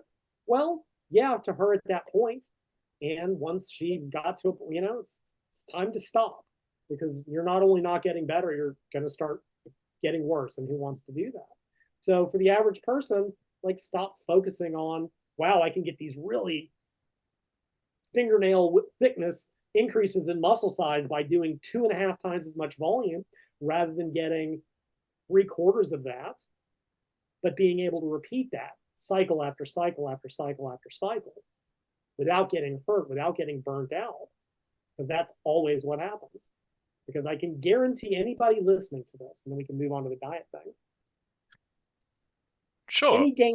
Any gains you make in 12 weeks from just pushing yourself to the limits, right? Absolutely pushing to the, let's find the limit of well, a couple, just before I get into that. Louis Simmons, West Side, I'm sure you're familiar with. Yeah. Supposedly, here's how they did it. They brought in new lifters. They would put them on their drug protocol, and they would just keep ramping their volume until they got sick. And then they would cut it by 10%, and that's what they did all the time. They would find the volume that would break them, and then they would cut it back by 10%, and that's what they did. There's an old, the comic strip Calvin and Hobbes? Yeah. Okay. One of my favorite Calvin and Hobbes cartoons. And they're driving up towards a bridge, and there's a weight limit sign. And Calvin asks the dad, how do they know what the weight limit on a bridge is? The father says, well, they keep driving heavier and heavier trucks over it till it collapses. And then they rebuild it. And then the mother says, look, if you don't know the answer, don't say anything. But to me, that's how these maximum volume approaches are looking at it. Just keep doing more and more and more till you get hurt. And then you know that was too much. Well, I find that problematic. What I was going to say is that any tiny incremental gains you make by doubling or tripling your volume over that short period of time will be more than offset by the zero gains you make because you don't train for the next month because you're injured. Because in my experience, and this is anecdotal, people tend to not make great progress when they're injured and cannot train compared to when they are able to train. I know that's a contentious statement, but being hurt tends to hinder your results.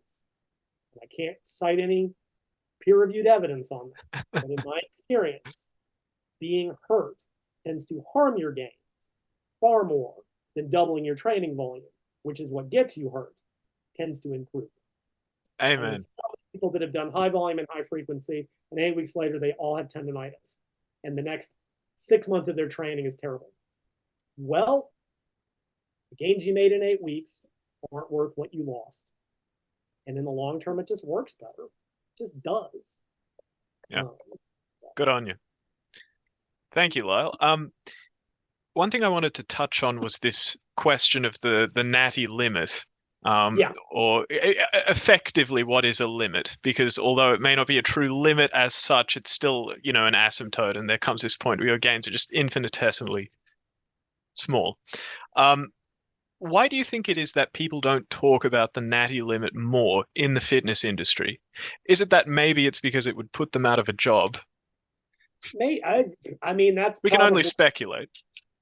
Yeah, and I think you're probably right. Like, telling people, look, no advice I can give you from here on out will make you bigger doesn't tend to, promote returns. I think there's just also to sell new stuff, promising results that aren't ever going to come is not a good business practice. I mean, I can speak, at least in America, in the US, we have this idea that you can achieve anything if you work hard enough. It's the whole Puritan work ethic thing. Yeah.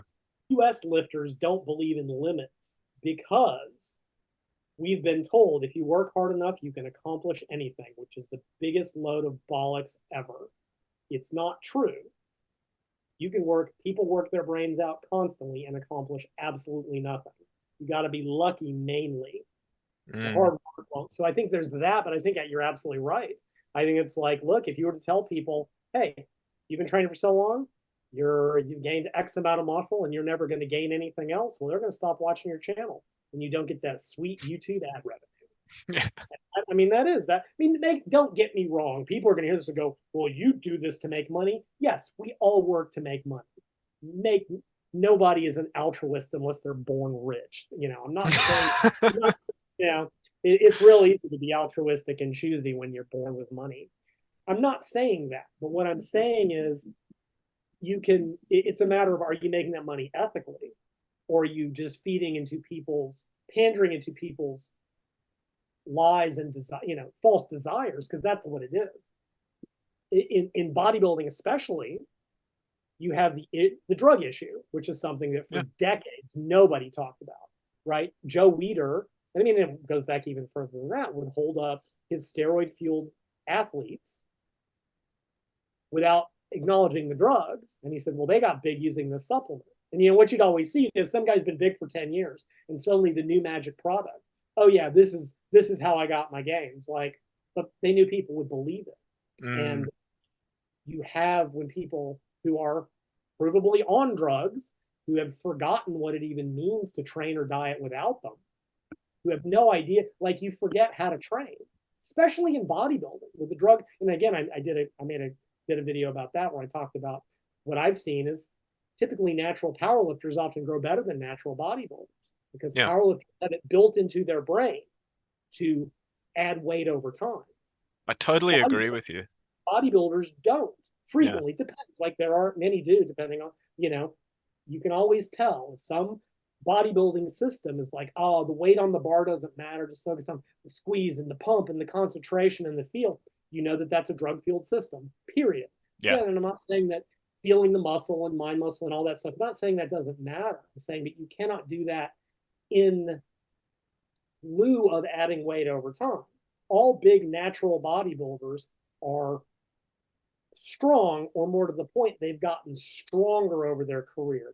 It's not the absolute strength. People always mishear this. Well, then why aren't the biggest guys the strongest? Well, they actually usually are, but neither here nor there. Oh, the straw mans of this argument of yours, I think it's robust, but they are phenomenal. just it's phenomenal. Special.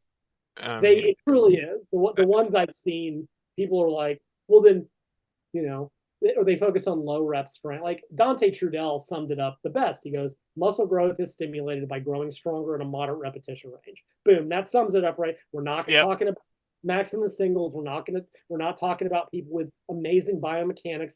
We're not comparing two people. We're not comparing exercises. I'm saying that if someone is squatting 135 by 8 now, and 3 years later they are squatting 315 by 8 in the same technique, in the same depth, their legs or something on them will be big, right? Yes. Whatever it is, period. It is within one individual, over time, moderate repetition range, all that stuff. It's absurd. The arguments against this are absolutely ridiculous. But your muscles don't care about PRs, bro. But they do. Right? Anyway, it's yeah. And that's the other thing. Metaphorically, not literally, but metaphorically. No, what they care about is muscle sense, tension, and metabolic work. Yeah. Right. Written about this. We know that there are mechanosensors. They didn't know when I was in college, they didn't know how does a mechanical stimulus get translated into a biochemical stimulus? And it took a bunch of cellular engineers to come in and go, well, if there were a connection between the fibers and the cell wall, and then they went and looked and go, you guys are right. And they found titin and the integrins and all the costs. And they found muscle fibers are physically connected to a biochemical apparatus, and high tension contractions cause this that activates all these downstream pathways. And that kicked off. We know but we knew that in the 70s when Goldspink did his seminal papers that showing that tension is what turns on muscle growth. There are other factors. Make no mistake. You can't just do one maximum single rep. There is a work component. There is a volume component. But once a given level of mechanical tension is too low, it no longer stimulates growth because you have to add weight to the bar, period. So it's a matter of getting stronger over time in a moderate repetition range. But drugs make that no longer relevant, which is why a lot of drug fuel, they have forgotten how to train, because the end point is just getting bigger, and they don't care how it happens. Basin studies showed unequivocally steroids make you big without training. Well, end of discussion. Yep. They won't make you hit a maximum single in the squat because you still got to do the work, because it's a performance sport. It won't make you sprint faster without doing the work. and attempting to sprint faster. It will make you big without getting any stronger. And I would argue that for drug using bodybuilders, it's probably better not to add weight too quickly because you get too strong for your muscles. It doesn't happen with naturals. No, it doesn't. Right? I think, did you mention that Stuart McRoberts' numbers in your video? Stuart McRoberts was the author of Hard Gainer. yeah. No, I didn't mention his numbers. Okay. He wrote Beyond Brawn, right? He wrote Brawn, Beyond Brawn. He published the Yeah. Hard Gainer magazine that I wrote for a bunch of years, and then Hard Gainer went off the rails. Yeah. But his whole thing was that, so he threw out some early numbers that you could get basically as big as you were going to get. And again, I'm not, the specifics aren't that relevant. It's more the concept of if a 180-pound male, and that's 85 kilos, somewhere in that range, 85 kilos. I'm pretty good with the metric imperial conversions. Yeah, I'm American. I'm okay at it. So that if they were benching by the end of their career, if they were bench pressing 300 pounds for reps, that's about 145 kilos, 140 kilos, squatting 405 below parallel for reps, and that's about 180 kilos, and deadlifting 500 pounds, which is about 232.5 kilos, I think. Oh, yeah. Not, can you be a little more exact? Can look it up. 5 by 2.214, so I'm kidding. Right? So if you did that, right now, a lot of people were just crapped on those numbers. Well, why set a limit? Okay, again, go back and read what he said. He didn't say that that's all you could do. He didn't say that's going to be your upper limit. Or they'll go, well, I know a natural raw power lifter who does double. Well, he was very specific the way I am, and people, of course, misheard it completely. He was talking about a 180-pound lifter, 85 kilos. That for reps, not max singles. That's a skill thing. You can do all kinds of goofy stuff with technique and get those numbers up without it having anything to do with muscle size. 4 reps. And people are like, that's not really that good. To which I ask, okay, I've been in gyms for 30 solid years. Yeah, how often do you see it? Professionally. How often do you legitimately see a bench, squat, or deadlift in a person of that size? Like, yeah, I'll see some big dude who weighs 145 kilos throwing that around on the bench. But at that body weight, how many legitimate below parallel squats for reps have any of y'all seen if you weren't in elite powerlifting in the gym? And the answer is damn near 0. I mean, I can count the number I've seen probably on less than one hand. Legitimate lifts that I would, that means not bouncing the bar on your chest, not doing some goofy, hitch, heave, deadlift, squatting below parallel. Legitimately. And the answer is not many. And when you do see those improvably natural individuals, they're always big. Yeah. There's a reason that a lot of natural bodybuilders cross-compete in powerlifting in the off-season. That's very telling because the same they don't do powerlifting training constantly. They build the muscle mass by getting stronger, and then they do the low rep work for practice because you've got to do the practice. So you have, this is a long way of getting around to the fact that this is an industry where you have people that are using special sports supplements, as a certain individual for years about it. He revealed his stack on a podcast. It was it's absurd. You see he didn't say the doses, but he did say the compounds, and I know people who are much more tied in to the that aspect of it. I am not. It interests me, and I'm aware of it, but the numbers, right? Because so the famous Basin study, 600 milligrams of testosterone a week. Yeah. And compared to other levels, you grow in a dose response manner. Yeah, from like 125 to 600 a week.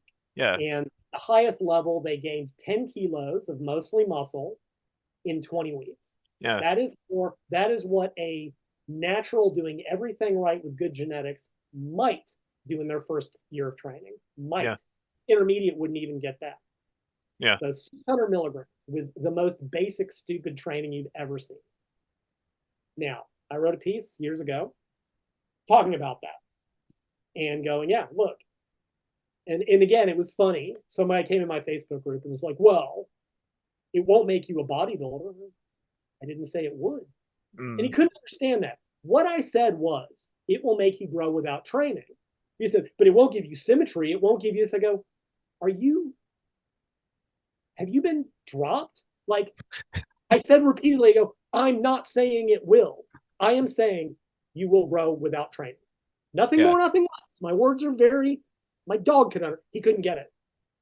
Because people who use drugs frequently get offended when you suggest that it's the drug. No, it's my work ethic. All right, cool. Go off the drugs and show me how much you can maintain without them. If it were just as easy as training hard, why are you using them in the first place? And then if you're Paul Carter, you just attack the person and block them. Because he's made that very argument. Naturals are only smaller than the pros because they don't train hard enough and they do if it fits your macros. Kid you not, he said that. All right, Paul, then why do you take drugs? Why don't you just train harder and eat clean? F you, Lyle, blocked. They can't, they get offended by it, suggesting that it's the drugs doing the heavy lifting, so to speak, that it's not the training. It's not. Anyway, so I wrote that. And one individual, I'll be polite and not name, and said, well, you won't grow forever. It's interesting. I didn't say you would. The strawman people pull up against me are just hilarious. I think I know whom you're talking about, but I'm not going to say either. He writes 30,000 word articles. Yeah, you don't have to say anymore. And I go, well, I didn't say you would, so I don't really see what an argument. But what I said the thing is, that's a baby dose at the pro level. I said maybe a gram a day, and people thought I was kidding. And about a year later, Dallas Carver passed away, and he was using 12 to 13 grams of anabolics a week. It was revealed in his autopsy, as I recall. So normal testosterone is between 300 and 900 nanograms per deciliter, maybe a little higher depending on you ask. His levels were supposedly 25,000. Yeah, staggering. The natural level, normal level. Yeah. Right, 600 milligrams in the Basin study will take you to like 2,000. Yeah, he was 20 times. He was 12 and a half times that. At the pro level, the doses are staggering. It is grams of anabolics, various anabolics, plus they do include orals. Then you have all the ancillaries: insulin, growth hormone, IGF-1, all the untested peptides. Then you add in the fat loss drugs, Clen, T3, more GH. Semaglutide. Semaglutide is the new one, which is an amazing drug. It's going to put me out of a damn job, and this can lead us into the aggressive dieting thing. People have no idea. And I guarantee you that we've seen it when these people go off, if they don't know how to train. I would, if I had the money, if I just like won the lottery tomorrow, I would tell Mike Israetel, Mike, I will pay you any amount for you to go off drugs for 2 years. Let's see just how much you know about training. Because I guarantee you, he'd lose 70 pounds a month. He'd be 195 in a heartbeat. Because the drugs cover up for shitty training. I mean, make no mistake, I know some good coaches, Dante, Dorsch Fagerly, Brian Haycock, who worked with drug-using bodybuilders. And the reality is that drugs beat crappy training. Well, drugs beat good training. Right? Yeah. Well, flat out. Like, you can do the most optimal, perfect training in the world. And the guy using drugs will grow better than you by and large, generally speaking.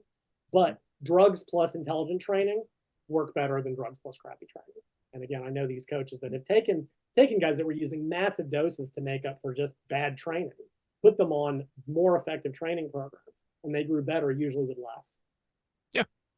But you don't have to. Just stop growing, take more drugs. It's that simple. Put in a new drug, put in a new compound, and that works. But these are the people that are they're big and lean, ergo they must know what they're talking about, and they talk very authoritatively and without nuance, and that's what convinces people. And they don't ever talk honestly enough about the drugs as they should, because I guarantee you know full well their advice.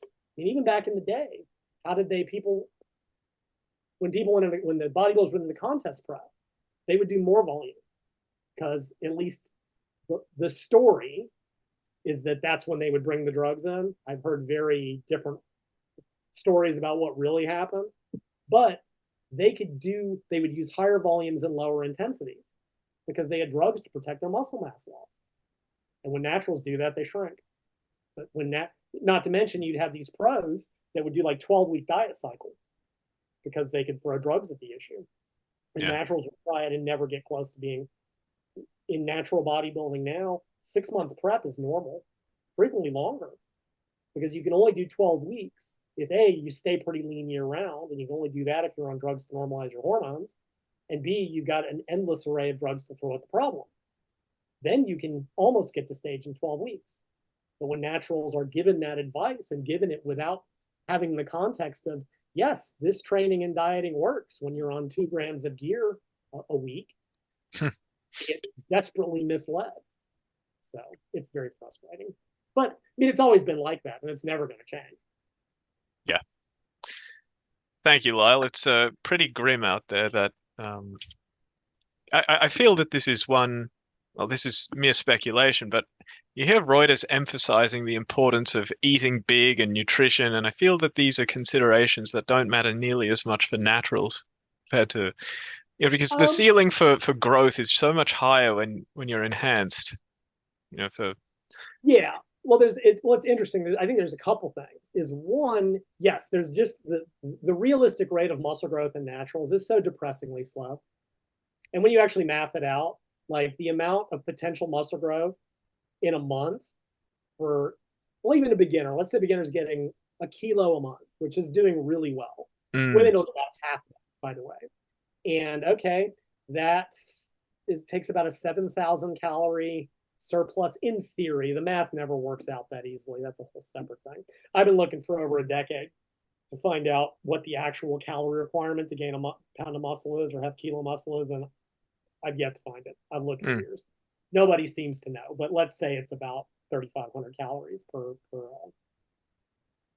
0.454 kilos. And, all right, that's 150. That's 125 calories a day over maintenance. I mean, yes, the body will adapt. Like you will realistically need more than that, but it's like, all right, it's a piece of fruit, it's an extra protein drink, and that's at the beginner. The intermediate level, you are down to that 0.45. Now you're down to, a pound a month, 0.45 kilos a month. Well, okay, so beginner, you're getting a kilo a month, 7,000 calories. It's about 250 calories extra a day. Year 2, about half that, 125 calories a day. Year 3, half that again. Yeah. 60 calories a day, maybe 100 if you're lucky. And at the advanced level, good God, you can eat it. You can basically just eat it maintenance and be done with it. But then at the pro level, right, you've got drugs that are elevating the rate of muscle that you can gain. Not to mention that you can get real sloppy in the off season. But you've got enough drugs to get lean again. Right. There was a big debate. This was a few years ago, right? Because I think I was also the first one to write about like calorie partitioning and the P ratio and Gilbert Forbes's work and stuff like that. I mean, generally speaking, I probably wrote about it about 10 years before anyone else was talking. And I'd written and I made an argument for like from the standpoint of optimal gaining of lean body mass, staying at about a 12 to 15% body fat range for men and low 20s for women, and some stuff with insulin resistance and partitioning, and there was a big round table, and they kind of made an argument that that's probably not the case, and I don't think I would argue that steadfastly at this point in my career. And some of their arguments were like, oh, in American football players, it didn't seem to be a difference in body fat percentage and muscle gains. And I'm like, we know what American football players are using, even at the college level. So, but we don't have that data. What we do have data on is we know that big surpluses lead to more fat gain, right? Yeah. Garth showed that, 500 calories a day over maintenance, you gain that much more muscle and that much more fat. Right? I seem to recall that that's the recommended caloric surplus that Brad Schoenfeld gives in his Max Muscle Plan 2.0, 500 calories per day above maintenance. For a beginner, all you'll get is fat. You just can't make muscle that quickly. And they were arguing like, yeah, you can probably go up to 20% body fat as a natural and still probably your gains will be fine. And like I said, I don't know that I would necessarily argue against that in a physiological sense, because a lot of the calorie partitioning stuff, and this really should lead to some of the extreme dieting if we're talking about it at all, comes from Gil Forbes's work and the impact of initial body fat percentage on body composition changes. But there were it doesn't necessarily apply to a natural eating a lot of protein and lifting. So So I wouldn't disagree with them on physiological sense. But in a practical sense, most guys who aren't competing don't want to get fat for part of the year, right? Let's face it, right or wrong, most people who do this do it to look better naked. Whether or not Yeah. that matters is debatable and is irrelevant to this discussion. Even if you're a contest bodybuilder, at some point you gotta diet. And the higher your initial body fat percentage, the longer it's going to be, right? If it's going to take you 6 months from 12% to get to contest lean, from 20%, do you really want to diet for a year? Mm. But pros, the get big, the GFH guys, because that used to be the way to do it, the old bulking guys.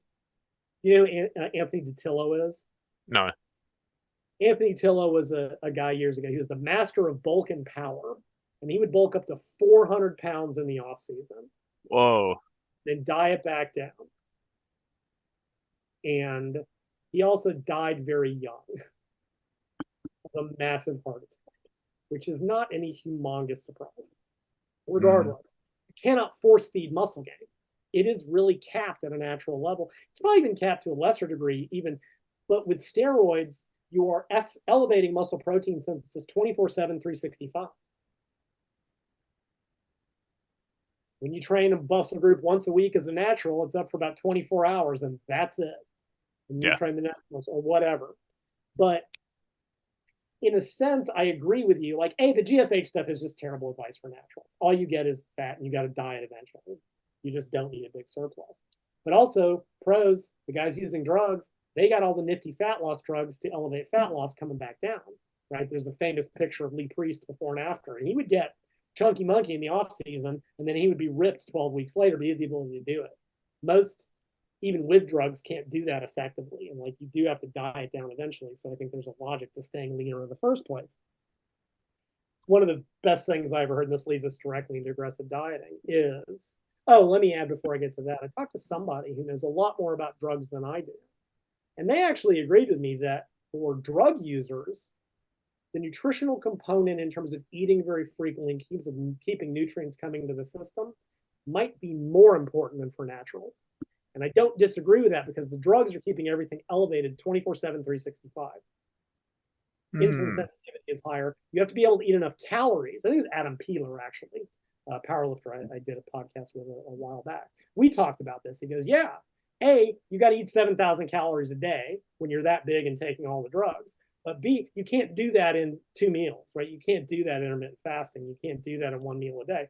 He's like, I got to keep carbs coming in regularly on a regular basis because my insulin sensitivity is so high because my muscular metabolism is elevated all the time from anabolics. Naturals have gotten bigger, 4 to 6 meals a day. Martin Birkin's lean gains, whatever. I did the video again on the protein thing that I only ever so smugly titled "It's exhausting being right all the time."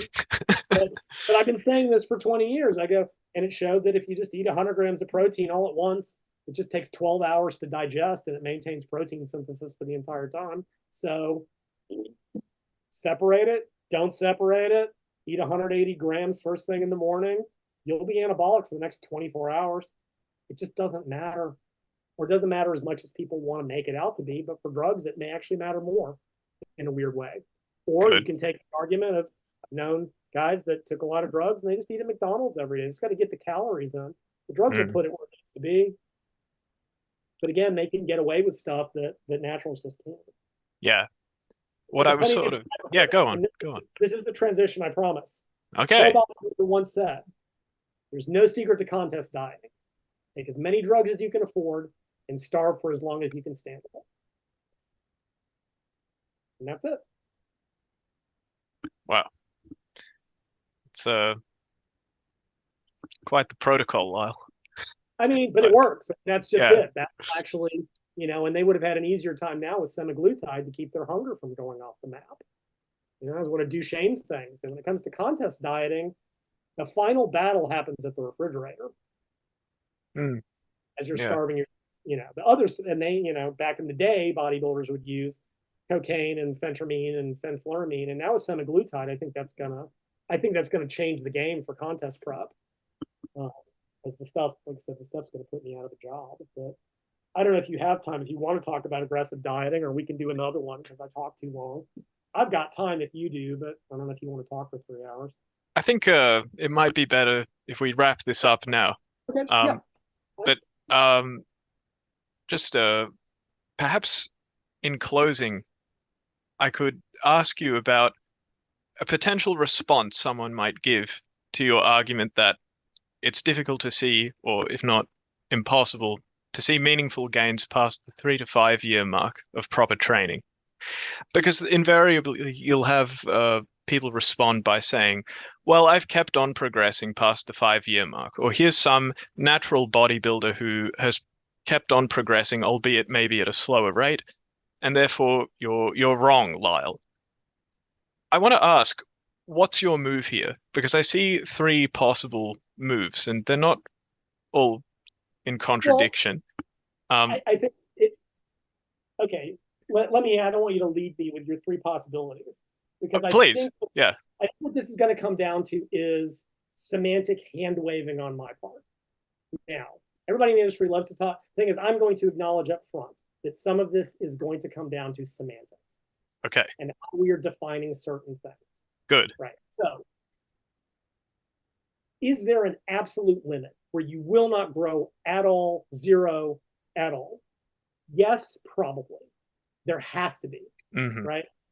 One of the dumbest arguments I ever got into with someone. I said, there are genetic limits. I said, I was using the 100-meter example, 100-meter sprint as an example. And they go, no, there's not. I go, by definition, no one can run 100 meters in 0 seconds.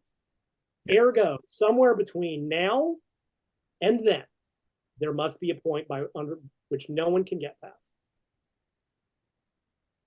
And even if there's not, when you look at every sport in terms of world records, in terms of results, every single one of them shows that same asymptote.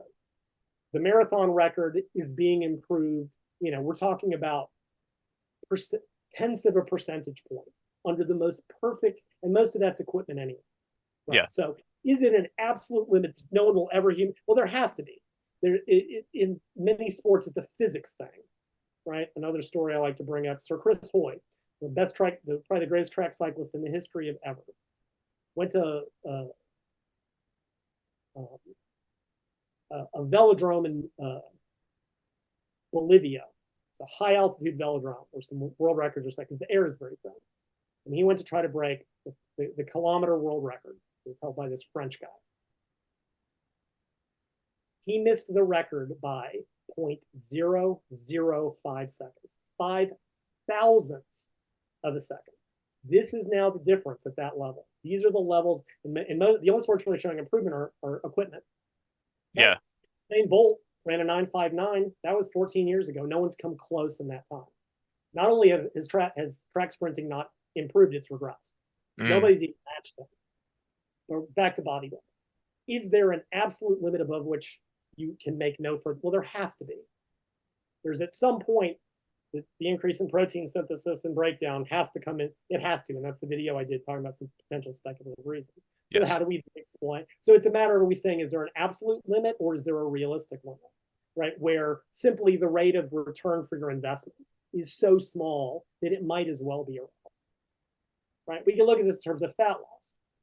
When do you say you're losing no more fat? Is it when you're losing truly 0 per week? Or if what if you're losing a tenth of a pound, 0.05 kilos a week? Well, you're losing, yeah, if you want to be pedantic about it, but are you losing enough for it to make an iota of difference? No. So I think some of it is how you define absolute terms. There's also the issue of, and again, this is me being super, super hand-wavy. How are we defining proper training? And I suspect that's your other right. Yes.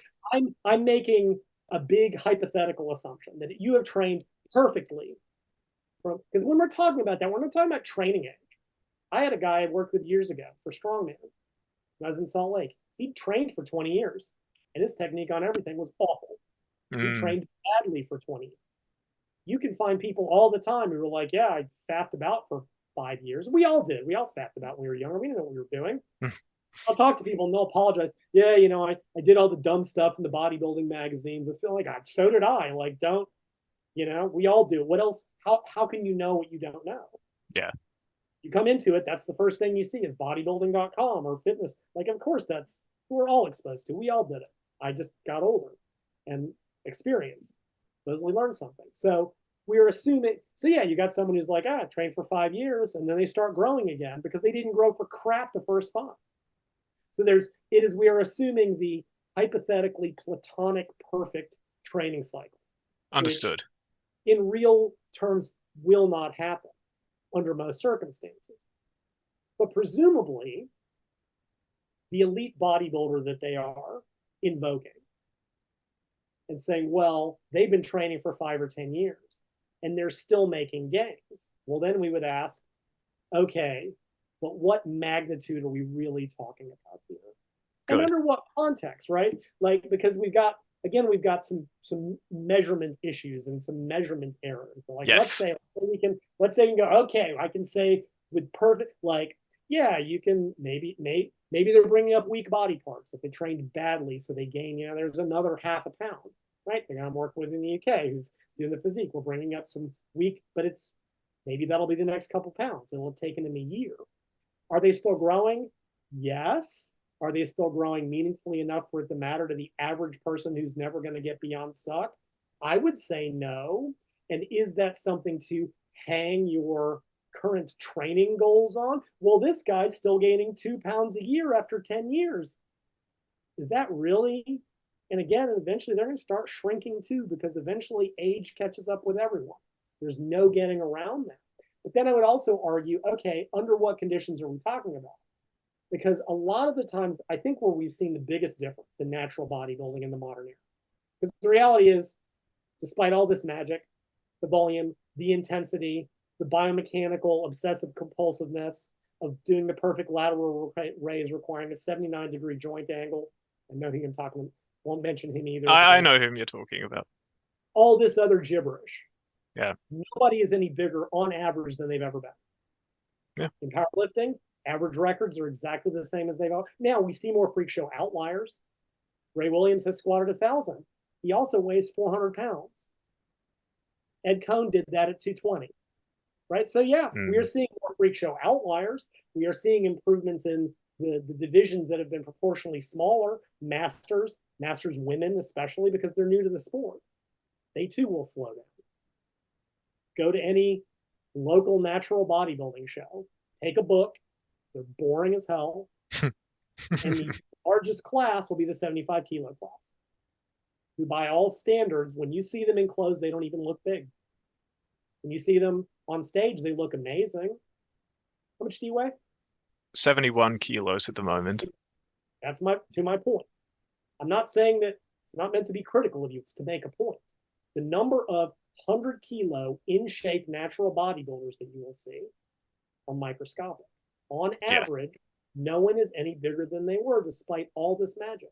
And Greg Nuckols did an article talking about analyzing powerlifting in a way that only he can. And he said, yeah, on average, the records in the raw natural divisions have not improved. On average, there are more outliers because there are more people entering the sport. I did an analysis. I'm going to be very careful with my language.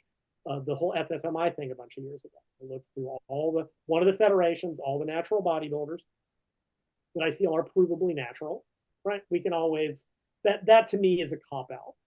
Oh, well, he's, the natty or not thing. I cannot be bothered, right? Maybe not, don't care. I'm going to take it at face value. I know some of these people that are going to be provably natural. There were 4 that came close. Okay, there were 2 that came close to the 25 FFMI. They didn't quite cross it. Now I realize dehydrated contest, that's a whole separate thing. There were 2 that exceeded it significantly. And this is where I'm going to be very, very, very careful in my language. But Australians probably don't give a damn, but Americans do. Both those athletes were black. One was Nasima Inyong. I'm sorry, I probably got his name wrong, and I forget who the other one was. He's the co-host on Mark Bell's podcast. Yeah. And the thing is, go look at pictures of Nassim as a 15-year-old. He's bigger than most guys trained in the gym right now. He started off. These are the best of the best, and they're hardly pushing above 25. Well, Nassim was like 31, but again, he was like at 25 when he started. So like I said, the better metric to look at than fat-free mass index would be how much muscle has someone gained over their career. Someone tells me, look, I've gained, and even then people are like, well, I know a underweight high school kid. I'm not talking about some underweight teenager, for God's sake. Mark ate fat by putting 20 kilos on them in a month, right? I'm not talking about that. If I take someone at 18, they are past puberty, I'm going to train them perfectly, the platonic perfect. If they tell me, all right, by the time they've gained 20 kilos of provable muscle mass, I'm going to go, you might gain a little bit more. I can't say for 100%, 1,000% certainty that you're at your genetic limit. But you're not going to gain 10 kilos more. I can say with some degree of certainty that for damn sure. If someone says, look, I've been training pretty well and I've gained, 15 kilos of muscle, I go, yeah, you might gain it a little bit more. But realistically, unless you've truly been training badly for the last 10 years, and some have, you're not going to double your muscle mass at this point in your life. You're just not. You may, and they'll go, but you don't know my work ethic. I know your genetics don't give the first damn about your work. So yes, we are making some assumptions about perfect training from day one, which no one ever does. No. So yeah, but what kind of magnitude? Anyway, I got way off topic. What I was going to say is the biggest difference we've seen in natural bodybuilders, none of them are any bigger than they were. They are more conditioned than they were. What they usually report, when you hear those guys talk about their actual muscle size, what they are usually reporting is, I came into contest heavier than last year. Yes. Not by much. That's what they're usually reporting, and that can be caused by two things. One, having gained a little bit more muscle. However, what it usually is, better dieting. Knew you'd say that. Good. That's what it is. They are learning how to diet without losing muscle mass on the way down. They are heavier on stage, but are they appreciably bigger in the off season in terms of their skeletal muscle mass? No. Good answer. And most of what they've learned to do that's part of dieting better is what I wrote about in 2004 in flexible dieting, but nobody wants to talk about it. That is the big differences in natural contest dieting are starting much earlier, frequently so they can diet down more slowly, although, as we'll talk about next time, it actually isn't necessary if you know what you're doing, and most of them don't. They found out how to avoid muscle loss on the way down. So yeah, they're heavier on stage because they're much leaner, and they didn't lose the muscle that they were losing. Have they really gained that much muscle in the off season? Maybe a kilo by scraping a year, maybe. And even then, is it glycogen? Is it water? Is it actual muscle mass? Most of it's within the error bar for even DEXA, even the most accurate measurements, which it can't separate lean body mass from skeletal muscle in the first place. It's hilarious when people crap on about their lean body mass figures as if it's indicative of their skeletal muscle mass. Sure. Right. I mean, it's part, right. But again, that's another thing that seems to get left out of this discussion. Like, look, and that was, again, part of my argument about the whole protein and lean body. And like, look, of your lean body mass, 45% of it, 40 to 45% on average is skeletal muscle. Elite athletes may approach 50, and that's about the limit. Women are a little bit lower because some of their lean body mass is organ tissue. Men, a little bit higher. But yeah, look, there's a lot of ways to gain lean body mass. Yeah. A book, one of my hilarious bodybuilding books. I've got my hilarious bodybuilding shelf. I've got my textbooks, powerlifting. Here's the goofy bodybuilding stuff. And it said, the quickest way, you want to gain 5 pounds of lean body mass? And just describe the carb load. Yep. Yeah, glycogen in water is lean body mass. It's not muscle.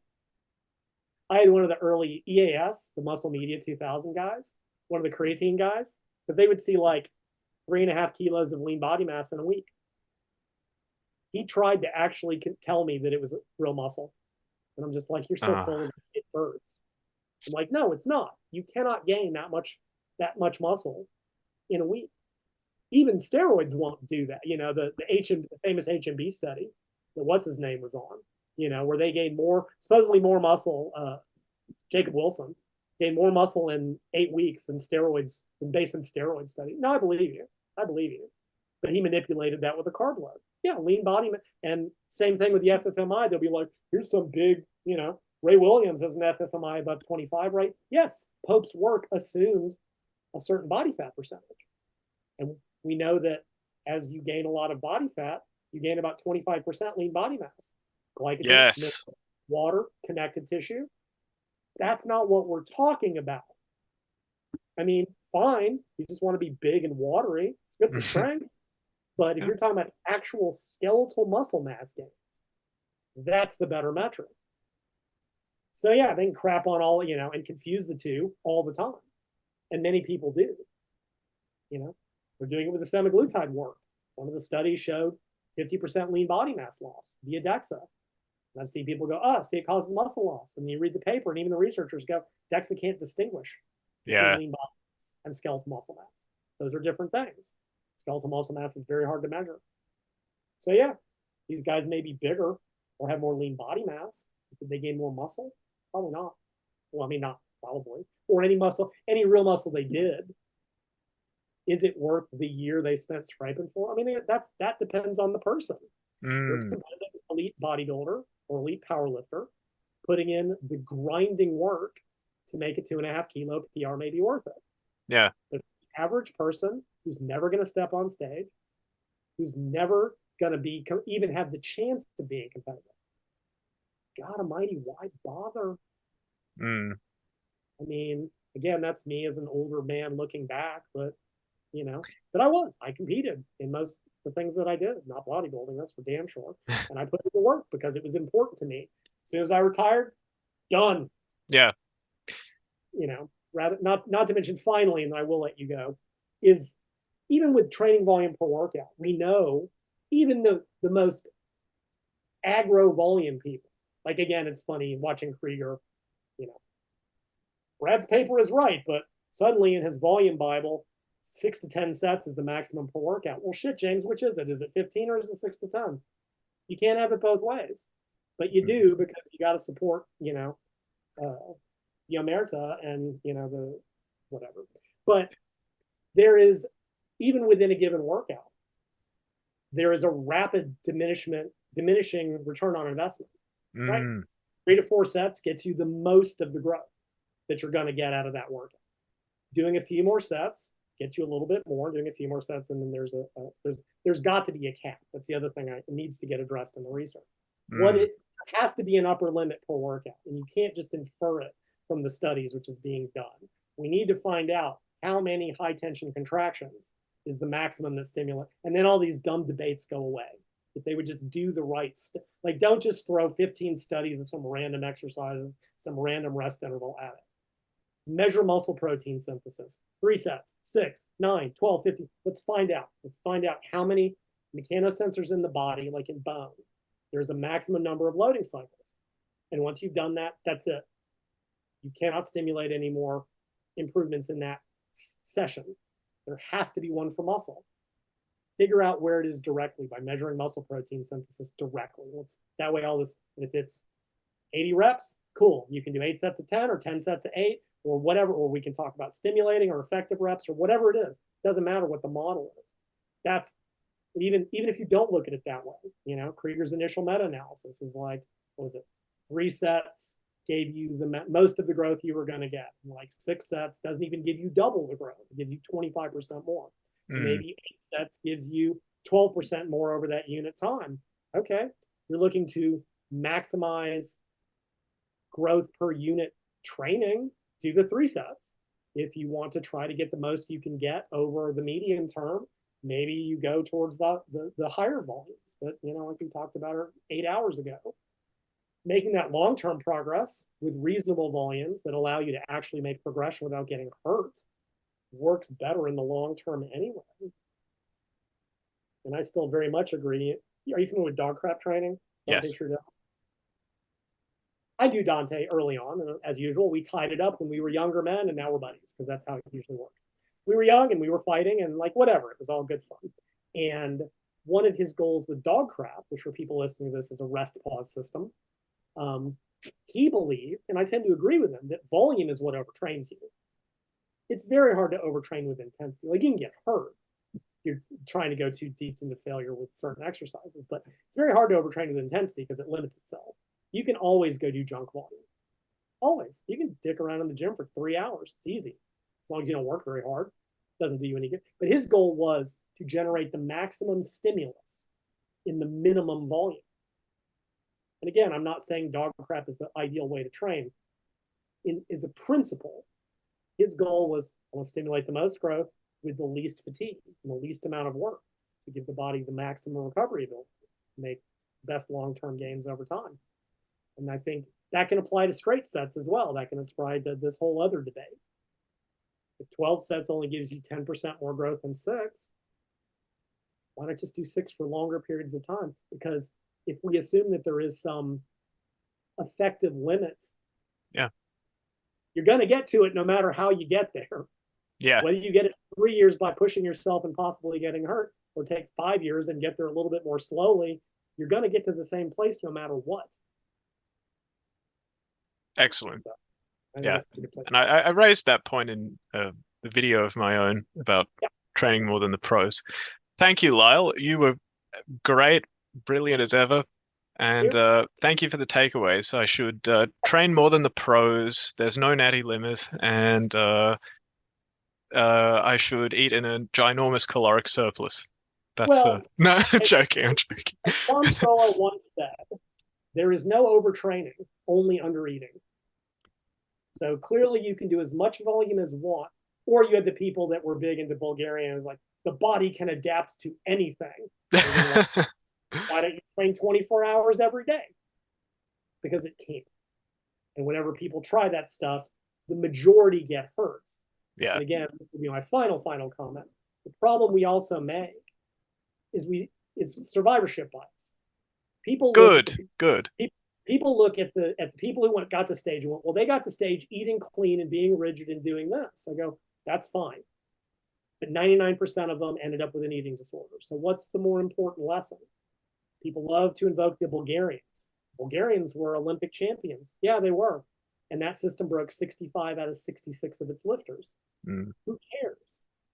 You can't focus on only the success stories because you are by definition seeing the people that got away with it. I mean, good God, looking at the whole steroid thing now, we need to just have, a Deadpool. Yeah.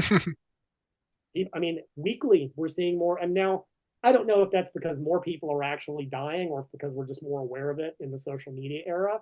I think it's a little bit of both. I would agree. I'm sure it happened back in the day and we just didn't hear about it if it wasn't anybody famous. But we also know that, on TikTok and people will go, yeah, you're just starting out. Start with a gram of Tren a week, right? Just absolute, what the doses that have become normalized at a beginner level are insane, are higher. I mean, they're higher than what Arnold and those guys took back in the 70s. And that's what's being recommended to beginners. I despair. I know. My final point. Okay, Lyle. I think it's the other problem people have with the idea that there's a natural limit. Because looking at the pros, looking at those guys, has skewed people's idea of what's big completely. And it was bad enough back in the day. I knew a guy was back on my forum years ago. And he was like 195, lean, perfect symmetry. I said, dude, you can win any show you entered in like a month. And he goes, no, I feel small, because he was looking for 200, looking guys like Dorian, who were 280 in shape. Yeah. Dorian is small by today's standards. Big Ramey and those guys are 150 kilos, 145 kilos contest shape. Arnold competed, depending on who you talk to, at between 100 and 110 kilos. And he wasn't as conditioned as they are now. You get him leaned out and dried out, he would have been 95 kilos. Yeah. Maybe 100. He was lucky. But if you're 75, and he was tall as well. Yes, exactly. And Lou Ferrigno, who competed much heavier than he was 2.5 meters tall. It's like 6'10", whatever that is, well over 2 meters. And the guys now are, they're much heavier, but even shorter. And then you have like Franco Columbu. He only weighed 85 kilos, 185 pounds. Yeah, about 85 kilos, 84 and change. But he was short. He was like 5'4". He was like not even 2 meters tall. So But yeah, so you've got guys now. So if you're 85 kilos and you look at Arnold, you go, oh, I'm small. I go, yeah, but compared to everyone else, you're big. Compared to the general public, you're big. But now compared to these guys that are starting, at 130 kilos in contest shape, you're going to go.